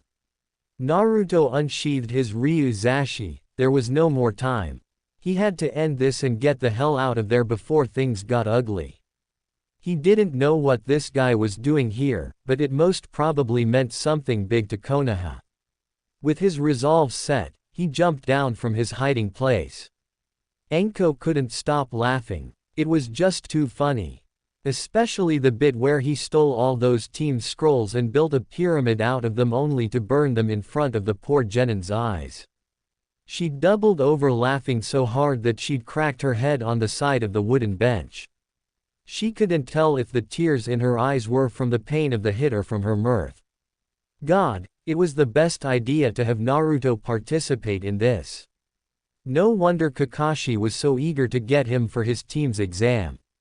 She snorted and wiped a hand across her eyes, turning back to the seeing ball once again. Her blood turned cold. She cursed, tucked the ball into her trench coat and smashed through the wall of the shed, sprinting for the forest. Izumo knocked on the door to Anko's office. Anko-san, you need to come and see this. We have an emergency here. He frowned when there was no answer. Oi Izumo. He turned to stare at his friend. Anko's just jumped into the forest. What should we do? Izumo's eyes widened. What? Their swords clashed in a flurry of blows, sparks flying in every direction. Naruto struck with a wind-powered strike, his reach overextending but throwing his opponent's blade wide. He pushed forward, slamming the hilt of his right blade into Orochimaru's stomach whilst swinging his left at his neck. The Otokage grunted in pain but managed to dodge the second blow. No time to stop. They clashed again, arms trembling from the terrible force behind the blows. If I stop, I'll die. He dodged, left, right, a slice cut into his right cheek as his enemy's sword whistled past. If I breathe, he'll cut me. Block, parry, attack, jump back. The process was repeated again and again. He could see the eyes of his opponent, gleaming in triumph as if he knew he would win. Naruto would surprise him. He had a plan. He surged forward, throwing his left wakizashi as hard as he could, his trademark wind chakra sending it shooting towards the Otokage's gut. Orochimaru blocked with the flat of his blade, a ferocious vibration shaking his body to the core as the flying sword clanged loudly as it collided. Naruto capitalized at once. His right arm shot forward, lunging for his opponent's shoulder, but the snake of the Sannin was far too experienced to fall for that. He knew. Orochimaru shook off the numbness in his limbs, blocking another forceful blow from the annoying whelp. He was forced to stumble backwards and that was his mistake. Naruto swiveled on his heel, his left hand whipping round with a Rasengan primed within his palm. The whirling ball of delphinium drilled into his chest, throwing him like a javelin into a charred tree. He went right through, the ailing limb groaned and toppled over on its side. Naruto hopped around it, holding his empty left hand to his bleeding cheek. Orochimaru had come to a rest lying awkwardly on his side, his face turned away from the Jinchuriki. Naruto was surprised that he had taken him out so quickly. The last time they'd fought, every time they'd fought in fact, he'd never been able to so much as touch him. Kuku. You have improved, Naruto-kun. Naruto's eyes widened. So it hadn't killed him. He was at odds here. Should he cut his losses and run, or should he try and finish the man off? It seems as though I should pay your Uchiha friend a visit one of these days. Orochimaru chuckled and wiped a small trickle of blood from the corner of his mouth. Kyuubi's Jinchuriki was looking at him with such venom. It made him laugh even more. When Naruto spoke, his voice was so low and guttural that it could have been from a growling lion. You touch a single hair on Shisui's head and I'll flip and tear your body apart. You freakin' hear me? Orochimaru chuckled again. Ah, such friendship. He spat a globule of blood at Naruto, the vile mixture of phlegm and life's liquid dripped down his cheek. You have improved far beyond anything I could have foreseen, but no matter. You will still die here. Orochimaru paused in his diatribe. Someone was coming and the chakra signature was large, possibly Anbu. He cursed under his breath, he would have to leave the party for now. We shall meet again, Kyuubi child, and make no mistake. Next time, you will die. Sensing what was about to happen, Naruto flipped a coin from his pocket and let loose his railgun. The circular piece of metal streaked into the ground with a loud boom and Naruto was forced to cover his eyes from the flash of pure white light and the bits of mud and earth that he was pelted with. When the light died down, Orochimaru was nowhere to be seen. Ah damn, I'd better get out of here. I need to rest up somewhere. He turned and limped off in a random direction. He paused and scratched his head. Where'd Anko say the tower was again? End cut. Yeah, I know this took so long, but in my defense, I was really busy. I literally had about 5 hours of typing time in the last 3 weeks. To tide you over, this was the single longest chapter I have ever written, so make sure you tell me how you found it. Anyway, I can't be bothered to get all the translations out today, maybe I'll do it later. The only note that needs to be understood is size weapon. The little sword or whatever it is called a jeet. I don't know what the parallel is in English, so if anyone knows, let me know and I'll post it here. Props go to Another Vortex for an idea I used in this chapter, thank you. Also, he's started a story, so be sure to check that up. And this is Mega B, signing out. OSSU. Yash. Konnichiwa. Hatha al-Kassis Lil, A Amatal Mustarika. Janab. Yeah, so welcome to chapter 37 of this poor little story. I realize that was Japanese, Arabic, Urdu and English, props to anyone who can work out what that means. Anyway. Review highlights time. First off, big thank you to my newest and one of my most favorite reviewers, Lanalisha Thezi. You're awesome. Thanks for all of the comments you gave me and then asked me to die whilst pouring salt on my wounds. That was her reaction to Shisui's plight. Another memorable one was the author of Medicinal Lullaby, Shivakashi. She finally got down to reviewing, and what a review it was.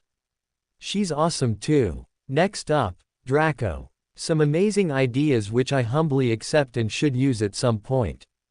Thank you. Dirty Reed reviewed. The Dirty Reed, as in the author of Master of Puppets, Demolition Chief. He's an awesome author and I intended to get some of his stories up here too. Highlights also go to Naralite for an outstanding analysis of cliches and plot holes. In a real pickle for spotting someone nobody else did. Will follow.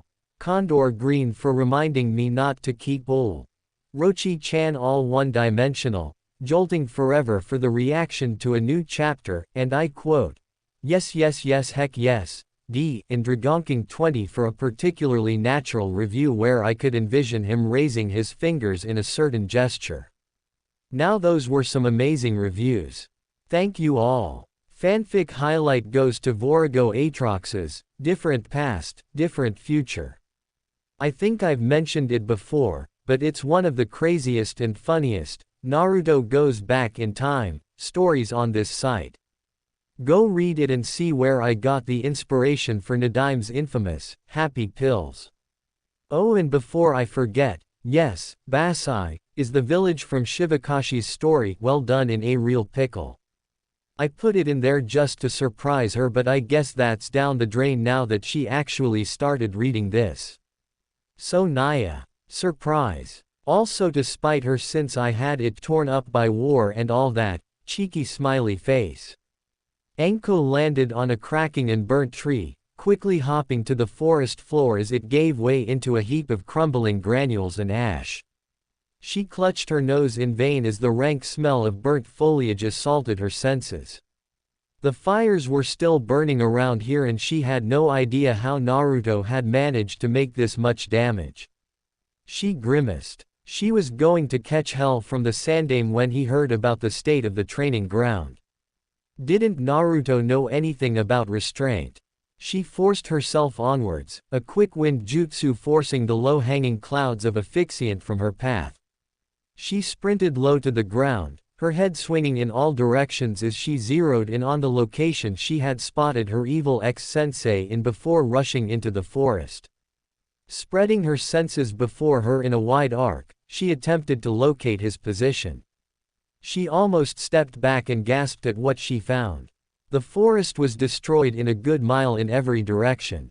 Forest infernos were raging in at least 3 sections of the Oaken Woods, one particularly large flame spreading outwards in the direction of the eastern quadrant. There was no life left, everything from the grass to the huge insects were totally absent. Either they were dead or they had fled from the heat threatening their lives and homes.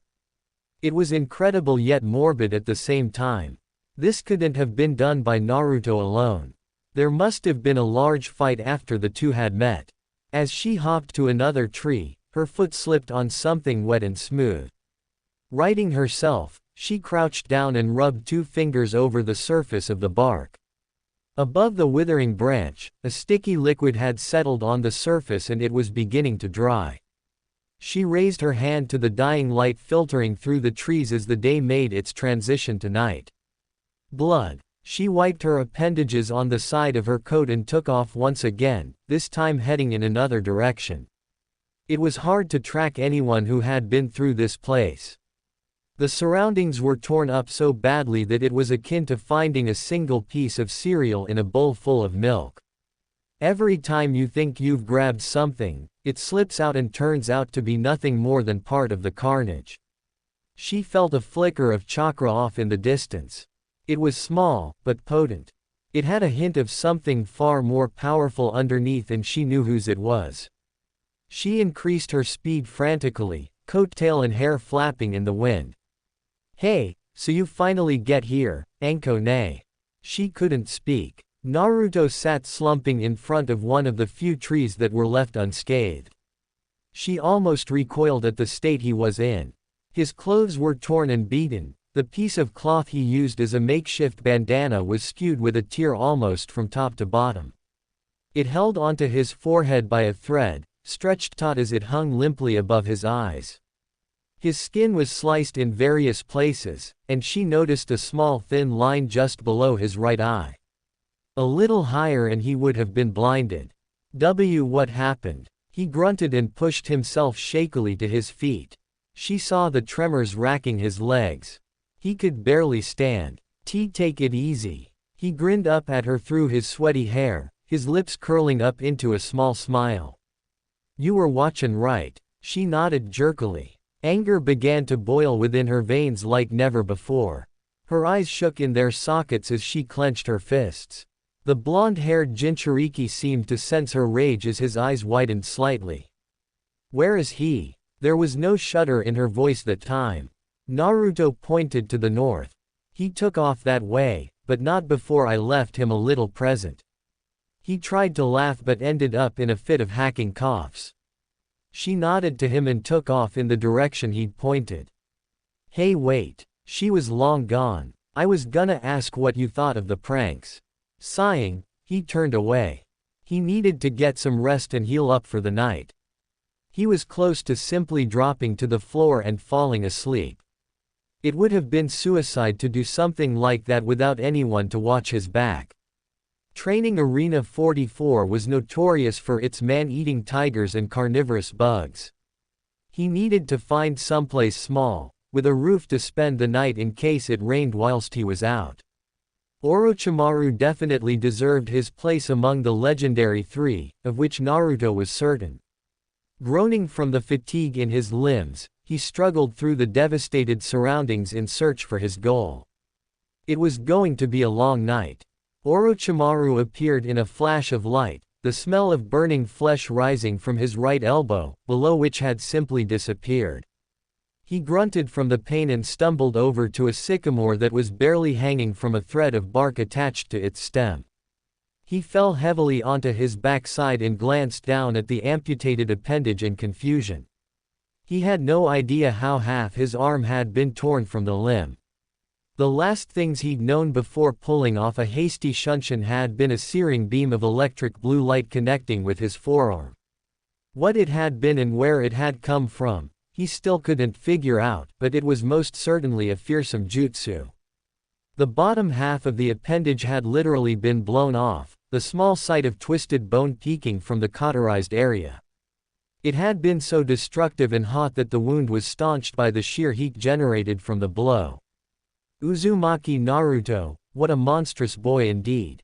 Spitting out a glob of blood, he cursed and stumbled to his feet, quickly setting a fast pace for the edge of the forest. In his condition, he could only use taijutsu with one arm. Ninjutsu was out of the question since he had only one available hand. He needed to reach Kabuto as quickly as possible. Smirking, he detected a chakra signature he hadn't expected to find in the area. It was a nice distraction from the annoyances he had been facing since entering this thrice-damned forest since the start of the test. His only true success had been placing the Ten no Juin on Sasuke-kun's neck. As soon as an opportunity presented itself, he was going to destroy everything that blonde-headed brat held dear, and it just so happened that his old, cast-off of a student was one of them. Anko, it has been a long time since we last met, has it not? Said purple-eyed Kunoichi schooled her expression into one of cool indifference from her elevated position high in the treetops. You don't look so cool yourself, snake face. Orochimaru chuckled sinisterly. Ah, so feisty. It seems as though you still harbor regrets from our previous meeting. She lost it. She couldn't help herself. This utter scum dared to bring that up in front of her after what he'd done. She was going to pound his snaky hide into the ground with everything she had, and that was quite a lot considering how strong she had become in recent years. Friendship with the best had its advantages. Seneyashu. Everything happened so fast, it was hard to keep track. Her battle instincts were thrown into the highest gear with such startling efficiency that the few moments they spent at odds passed like lightning. She flipped in the air, snakes raining from her extended wrist. Her ex-sensei coughed and spat out a snake of his own, his body twisting in impossible directions to face her as she descended in the air. They exchanged blows, a quick 1-2 dominated by the younger female. She followed with a quick half uppercut that sent him on a collision course for the tree he had been leaning against. With a solid crack, the last strand of bark snapped and the whole thing collapsed on top of him. What's the matter, Beanpole? Did a little kid turn out to be more than you could handle? The pale missing nin snarled in anger. You dare to spout such insolence in my presence? Do you not value your life, you pitiful throwaway? At first, she felt fury, so powerfully intoxicating, unlike anything she had experienced before. But something clicked in her mind. It might have been the situation he was in, indented into the ground with large splinters stuck into his skin all over his body and his left arm in bloody pieces. It could also have been the hilarity of the exam she had witnessed from her examiner's booth since the test had begun. She simply threw her head back and laughed. "Hey, you've really got some guts, ain't it, ya snake face? I can understand why Ruto went and did your face up like some clown at a circus. You can play the part like it's natural." She paced over to him slowly, her gait calm and relaxed. "Looks like you went through one of his pranks. Oh looky. Where's your arm gone? TCH, you can't even put up a fight without it." Orochimaru shook in rage as he pulled himself from his makeshift fissure. "You dare?" "Yup, I dare. So what of it?" He raised himself to his full height, his right arm forming a half seal. Anko's smile twisted into a mocking leer. "Then again, you don't look half bad, what with the long hair and all." She spun on her heel, a kunai dropping into her hand from beneath her long sleeves. She stood firm from the severe force that pounded her constricted muscles, sparks flying before her eyes causing them to light up in a sparkling brown unique to her gaze alone. "You can't kill me, not how you are right now. Do you still want to try?" They held their gazes for a moment, daring the other to make a move. Anko wasn't stupid. Even in his condition he could probably injure her grievously. But he was in the same boat. One wrong move and he'd be missing another arm. He snorted arrogantly, jumping back with the same grace she remembered. "To think my little student had such a vicious tongue. I'm sure I taught you better than that." Anko grinned cat-like. "The only thing you taught me was how to act more like a woman than any man should." He answered by sending his kusanagi extending towards her. She barely dodged in time, and when she turned back to him, her face smarting from a thin slice above her right cheekbone, she realized what his single half-seal had been for. Pain exploded throughout her body, originating from the cursed seal just above her collarbone. It was like someone had poured molten lead into her bloodstream. She fell to her knees, but the pain disappeared almost as fast as it came. She glanced up to where Orochimaru had been only moments before, sweat rolling down her nose and chin. "TCH. Mud clone, huh? You like running away these days, don'tcha?" His ghostly chuckles echoed through the trees in his wake, a threat yet unfulfilled. She cursed within her mind. Even as torn up as he was, she still couldn't kill him. It had been the best opportunity she would ever have, and she'd blown it. Stowing her kunai in her utility pouch, she jumped down from the trees and plodded towards the center of the forest. There would be no point in trying to find Naruto now. He was probably holed up in some cave somewhere, recovering from his ordeal. She couldn't blame him. He'd done far better than she or anyone else could have expected of him. "Rashi Anko.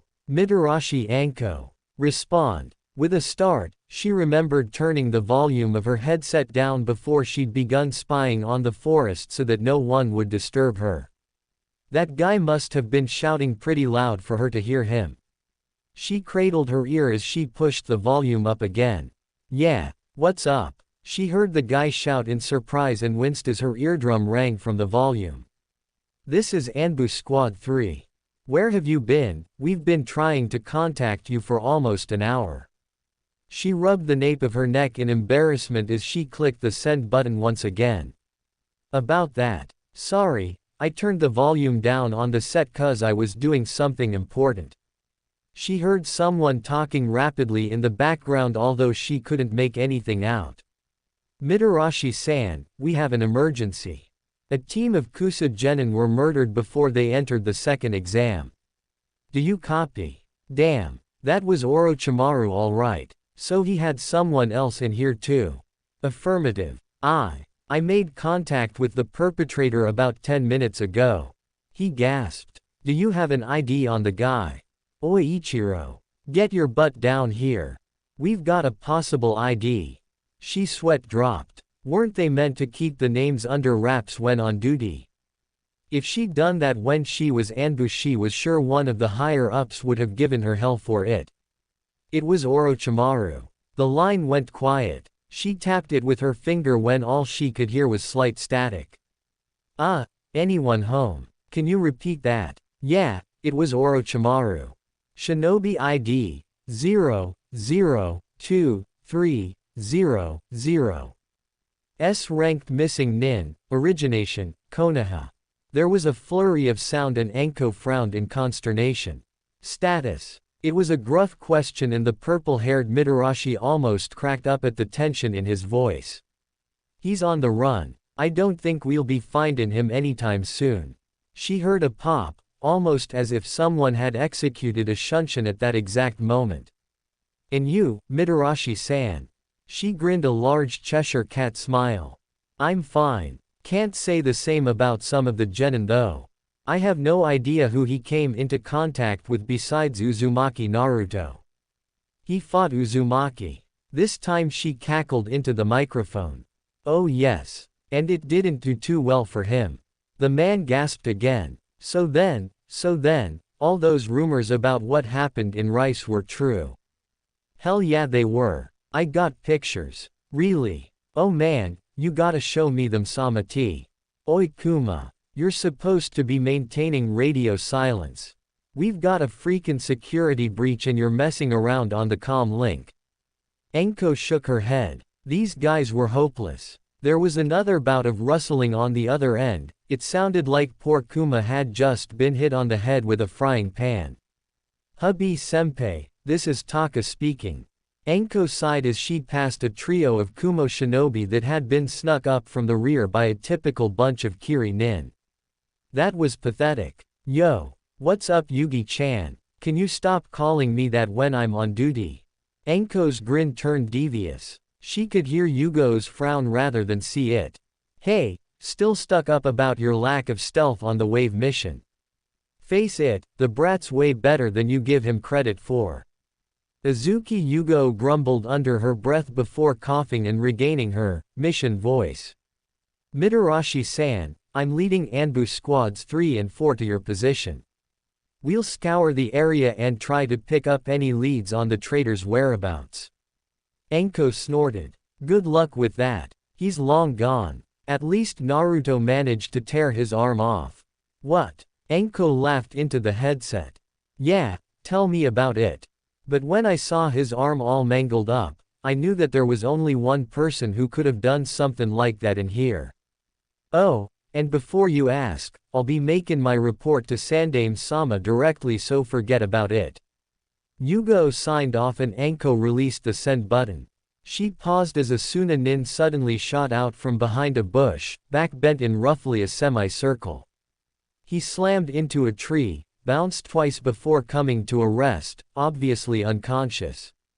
Her eyebrow twitched. Just what the hell kind of other traps has he hidden in here?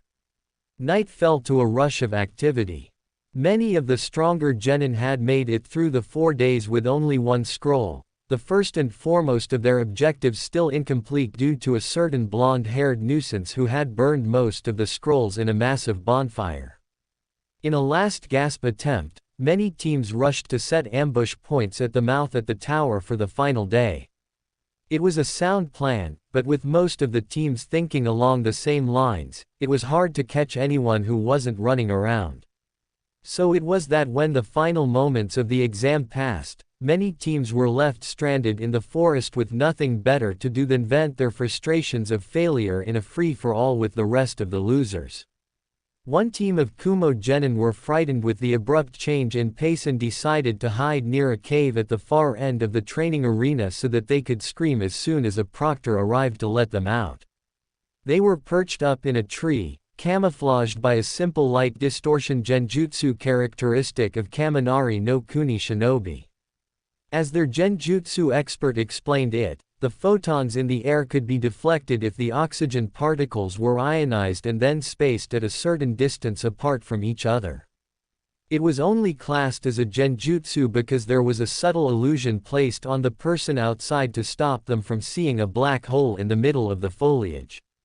They had observed the cave for a while now and had been curious to find a group of the forest's animals sniffing around the entrance as if they were trying to find something. It was a scary thought as there were tigers, massive centipedes, wild dogs that looked like they'd eat anything if it moved, and even a red-eyed squirrel that seemed to be scared out of his mind of something.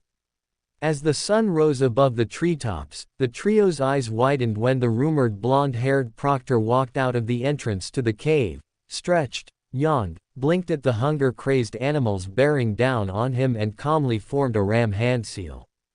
In a flash of color, a line of explosive tags detonated all over the entranceway, blowing bits and pieces of the forest terrors all over the clearing. Naruto yawned once more and plodded towards the mouth of the river that would lead him to the tower. The Kumo ninja were shell-shocked.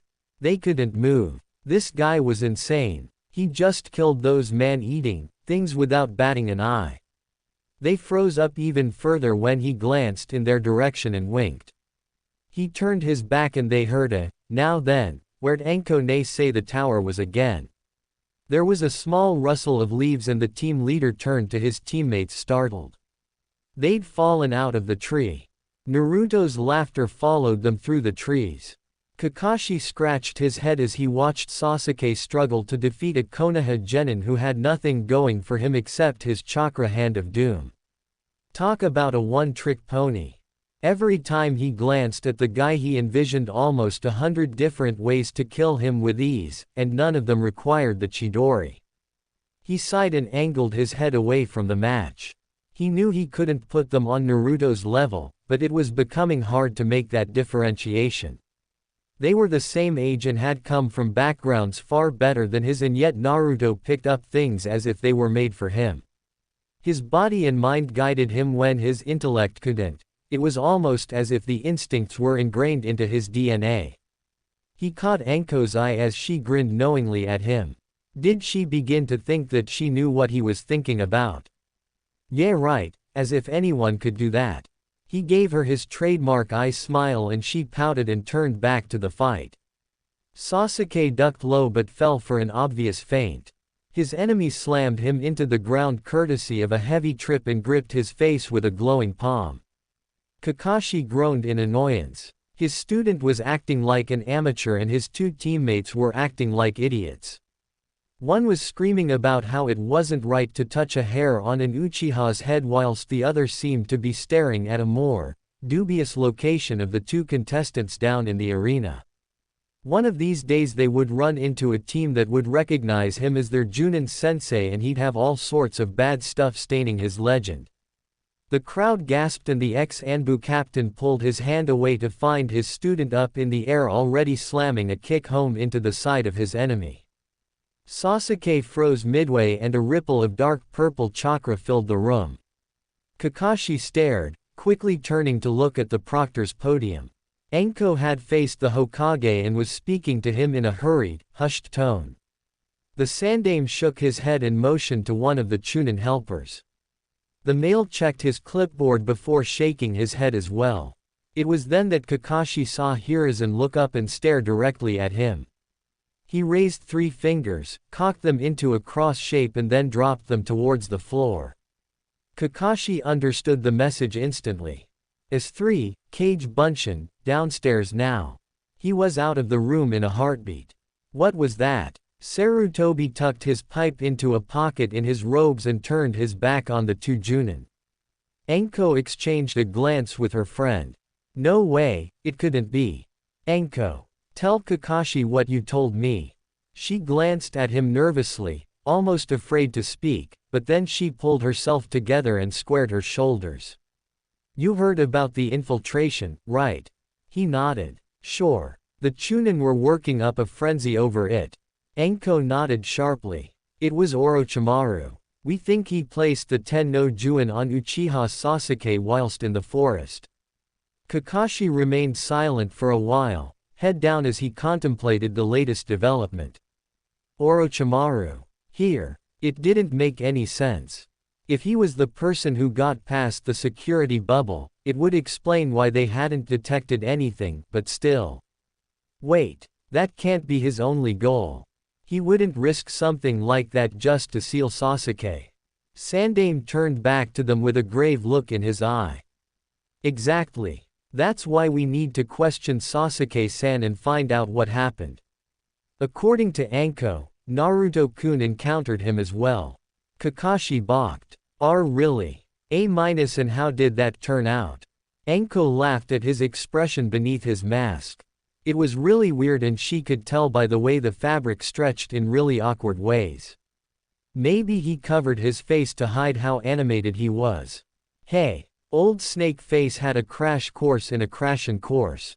That too, his arm got blown off. Didn't look too good when I saw him. Kakashi's sweat dropped. Naruto amputated the arm of an S-ranked missing nin. What next? Hee. I taught him too well. The elite Junin coughed into his fist. We all taught him. The purple-haired Kunoichi slugged him on the arm and he was left rubbing the sting from his bicep.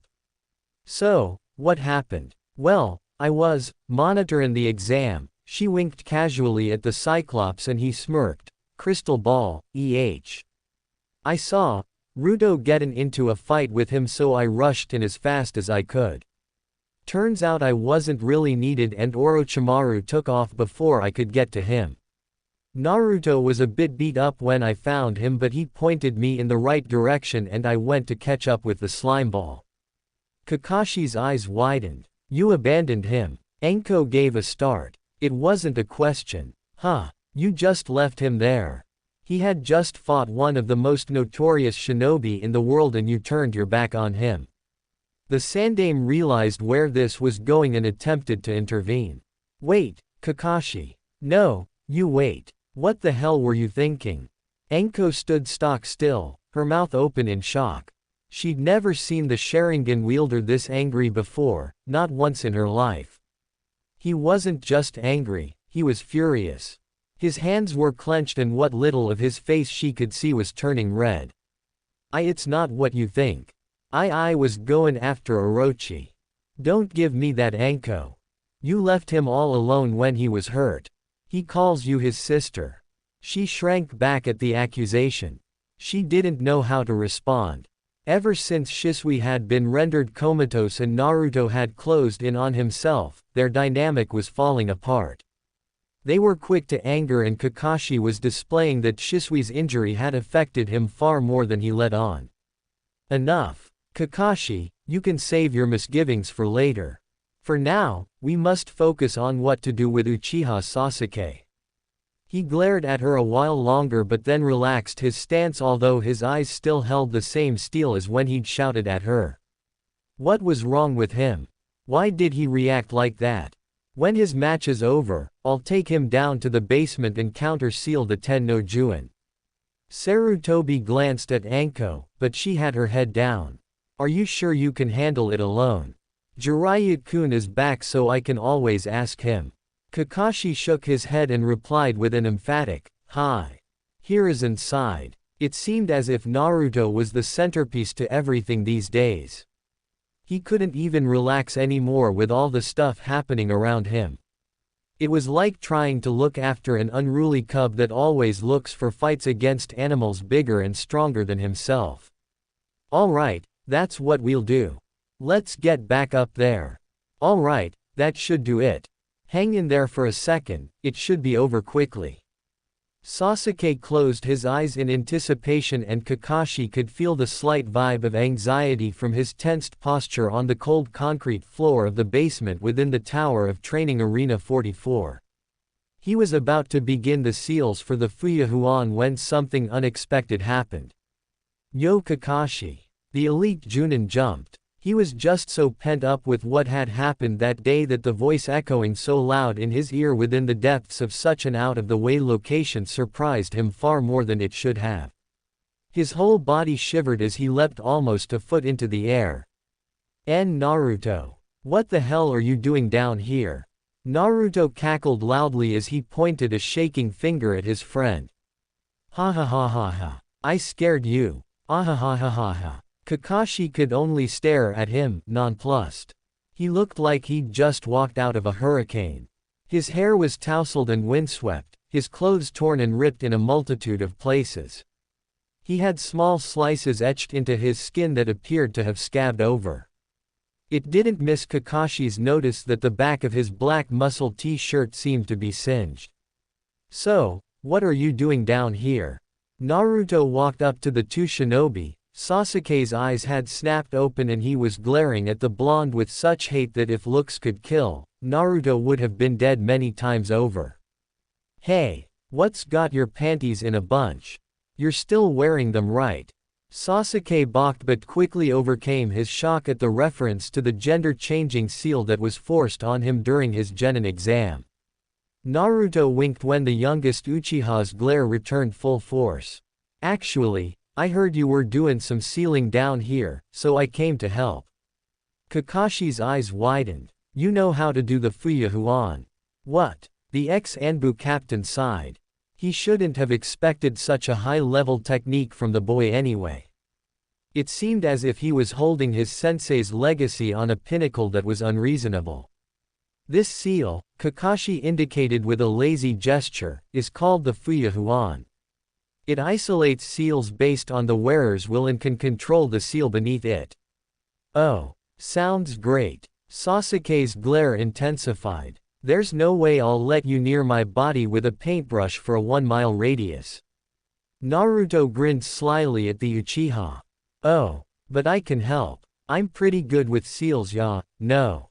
Sasuke scowled. Everyone around him seemed to love this troublemaker, but from what he'd seen, Uzumaki Naruto was a bumbling idiot who only had strength going for him.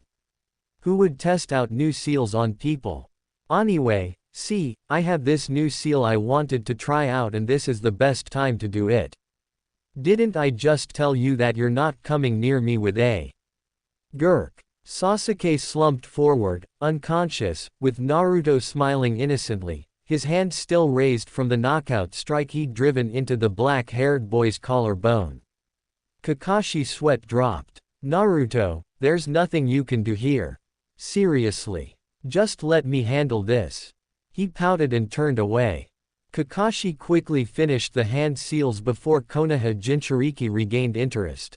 "Fuyahuan!" Sasuke screamed as the sealing kanji glowed around him and began creeping up his back to form a circle around the cursed seal. Naruto tilted his head to watch the process, a look of interest across his face.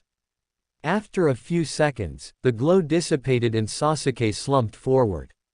He was beat. "Sate, guess I'll take him to the infirmary for the rest of the day." "What are you going to do with Naruto?" Kakashi frowned as he took in his young friend's demeanor. His head was down and his muscles were tense as if he was ready for something. Kakashi's warning sense blared at him. Something was wrong. "Oi, hubby-chan, how long are you gonna hide in the corner for?" A deep, throaty chuckle echoed creepily around the expansive basement, the temperature suddenly feeling frigid to the elite Junin. The air became suffocating, as if a snake had wound itself around his neck and was constricting his trachea slowly but surely. He heard footsteps, the sound of thunder on the floor with every moment they approached.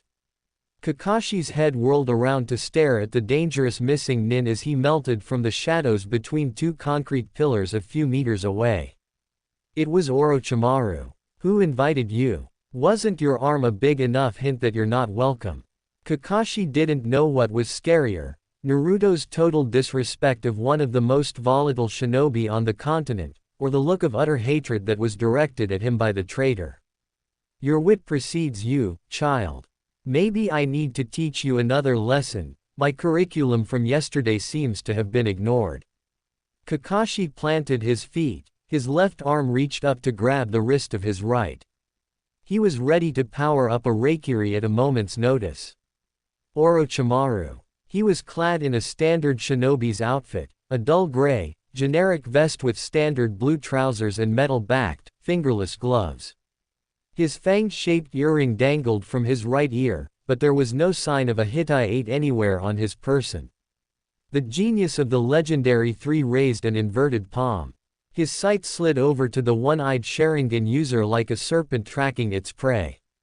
"I'm afraid I'm not here to see you, Kakashi-kun. I'm here for the boy behind you." Naruto snorted and the two enemies' gazes were drawn to him once again. I dunno about you, but he doesn't look like a boy to me. Then again, you'd know all about that, won't you? Orochimaru snarled in anger. This brat always managed to break his cool somehow. He needed to dispose of it quickly. You impudent fool. Can you not see that your strength is no match to mine? He flexed his left arm as if to prove his point. Oh, you got a new arm. That's handy. Where'd you buy it from? The look of absolute fury began to twist into something even worse, but after a moment the missing nin took a deep breath and looked up with a crooked smile stretching his face once more. Kukuku, you are indeed very lucky, Kakashi-kun. You already have your hands on it. You didn't use it, did you? What are you talking about? His grin turned manic. That Sharingan in your left eye. Kakashi stiffened imperceptibly. Naruto's eyes caught the movement as his gaze shifted between them quickly. What do you want? Orochimaru chuckled. Why those eyes, of course. The hidden sound is my village. You should. He turned and began walking back into the shadows. He wasn't a fool. The Uzumaki child was hard enough to deal with on his own. Adding Kakashi onto the list, and he wasn't sure if he could escape unharmed. Just before his body fell back into the shadows, he turned a single gleaming eye to his audience. Understand from just that. Kakashi held his gaze. He didn't flinch at the flash of madness that emanated from the very depths of his being. Foolish ambitions. Orochimaru chuckled again. That may be so. The fact is, I need the pieces to the puzzle. Naruto shifted slightly, but Kakashi sent him a warning look. So the Sharingan is only a piece too.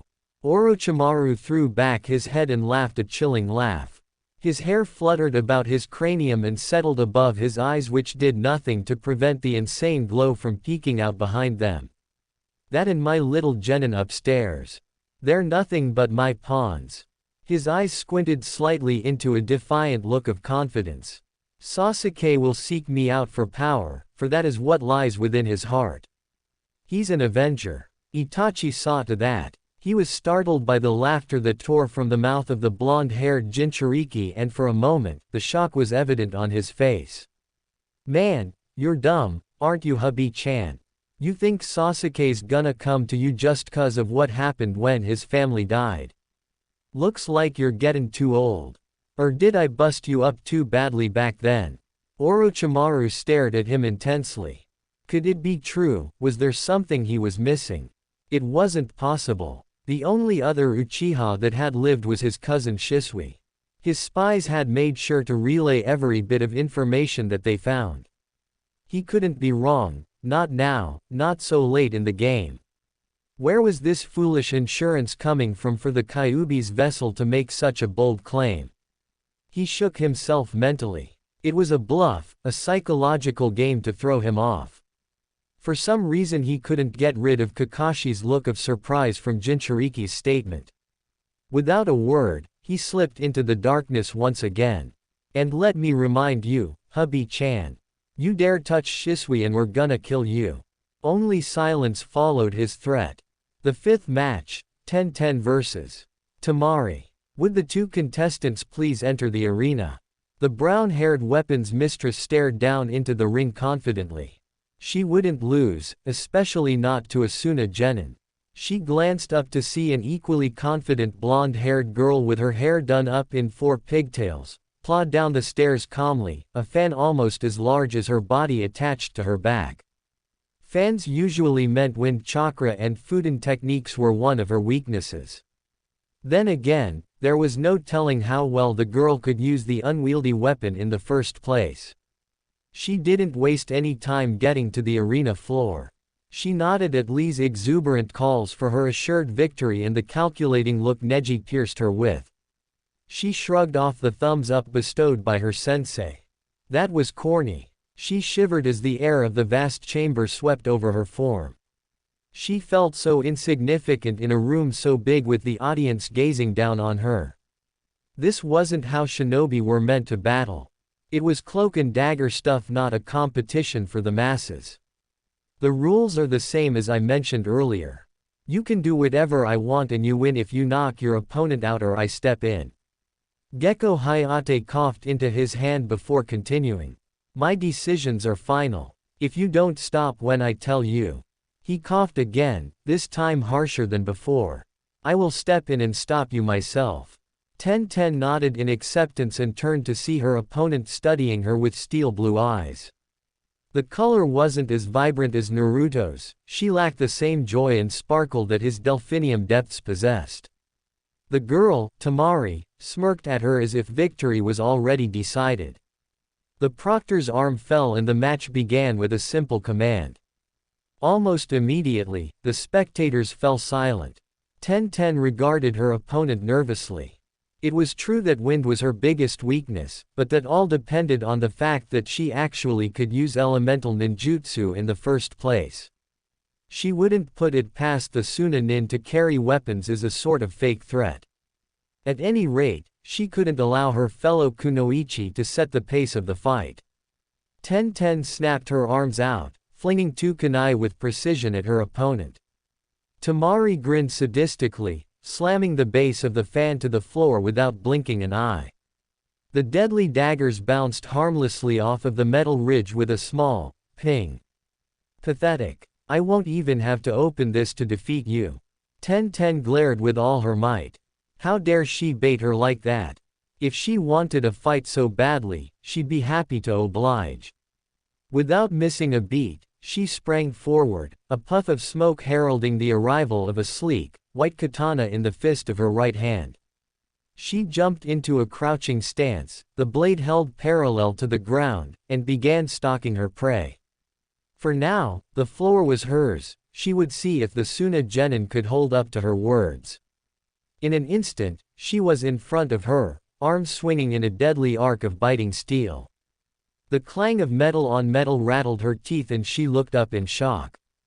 Tamari had blocked her strike effortlessly, using the edge of her fan once again. Weapons, huh? Maybe this'll be more interesting than I thought. Irrational anger welled up within her mind. She felt inferior, maybe it was something wrong with her, something that came to the forefront whenever someone believed her a pushover. Orphans don't have a place in the world. That's why we take you in. We expect you to enroll in the Shinobi Academy when you reach 6 years of age. Expect, or force. Why? Why is it always like this? Just when I thought I've caught up, I feel as if I've fallen behind again. She swung wildly, but it was blocked again, the sword ripped from her grasp in a surprising show of strength. The katana clattered to the floor but she hardly realized. She rolled backwards to avoid the fan from slamming into her nose, leaping up to let loose as many weapons as possible. She kept throwing and throwing, until her arms became heavy and her breath labored. But still she threw. But then she realized her utility pouch was empty. She glanced up to see Tamari snapping her fan closed, the noise sharp in the silent room. I'm surprised. I didn't know someone could keep that many weapons on them.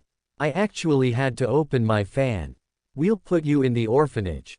Don't worry, it's a nice place. You'll be given meals and all you'll have to do is help out when the staff ask you to. In other words, prison without bars. She remembered walking through the front door, looking back to find a dirty mop of blonde hair taking shelter underneath the shade of the single tree on the right side of the path. Her arm was jerked in her socket and she cried out in pain. Don't look at that boy. She said it like it was poison. She cried out as a blast of wind slammed into her torso, her back arcing in pain as she hurtled towards the wall. She managed to turn just in time and broke her flight with her arms. They were numb, the shock of the collision made her muscles tremble and her legs feel weak.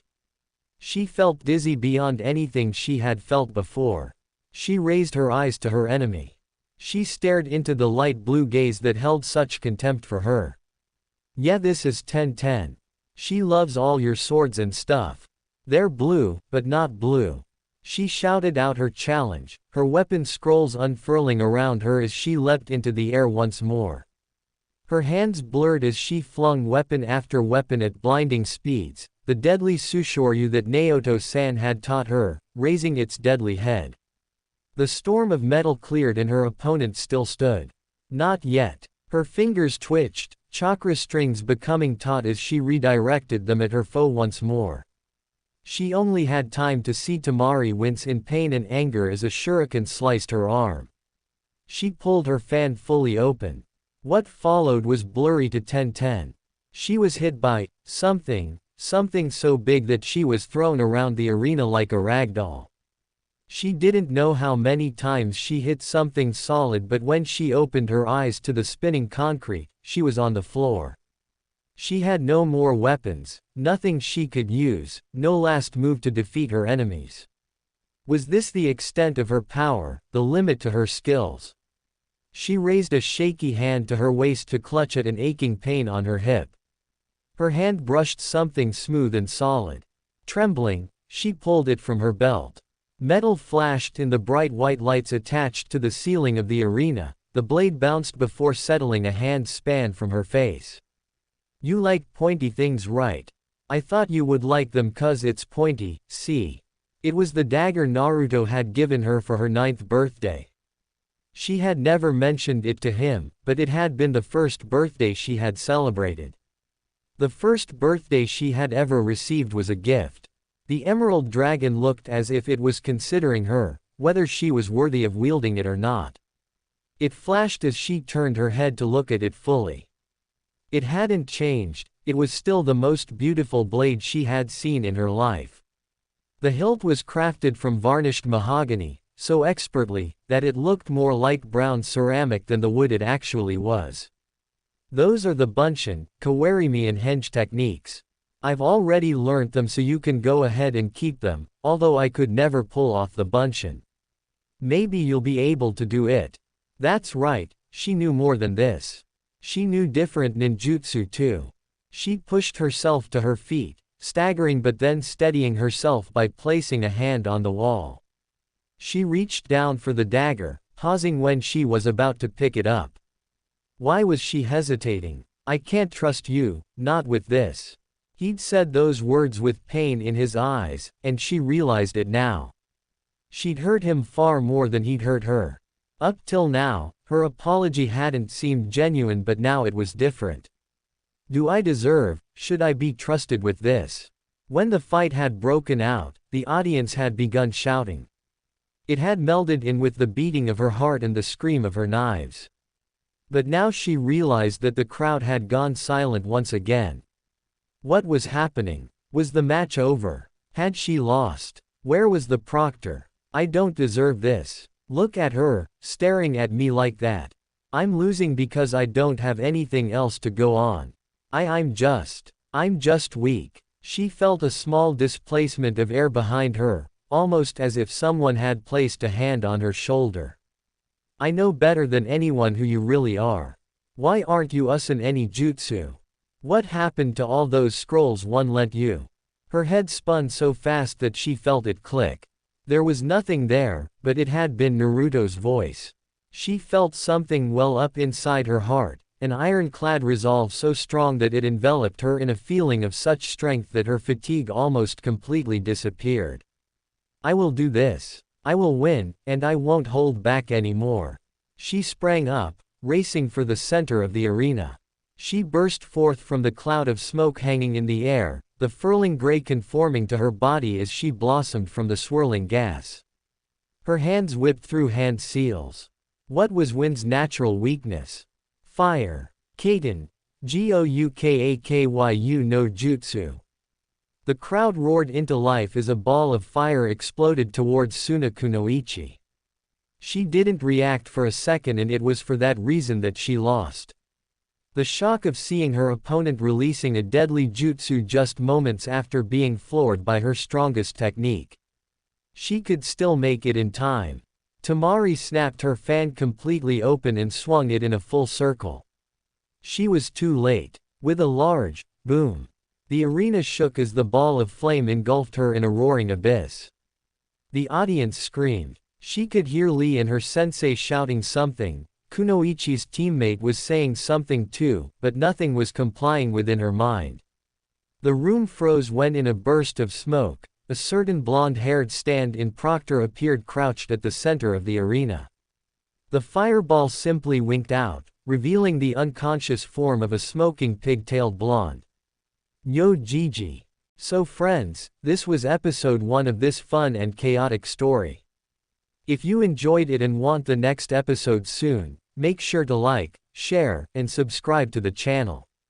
Also comment down your thoughts. Do you think Naruto's fun-only lifestyle will make him a legendary shinobi or the biggest troublemaker Konoha has ever seen? I'll see you in the next episode.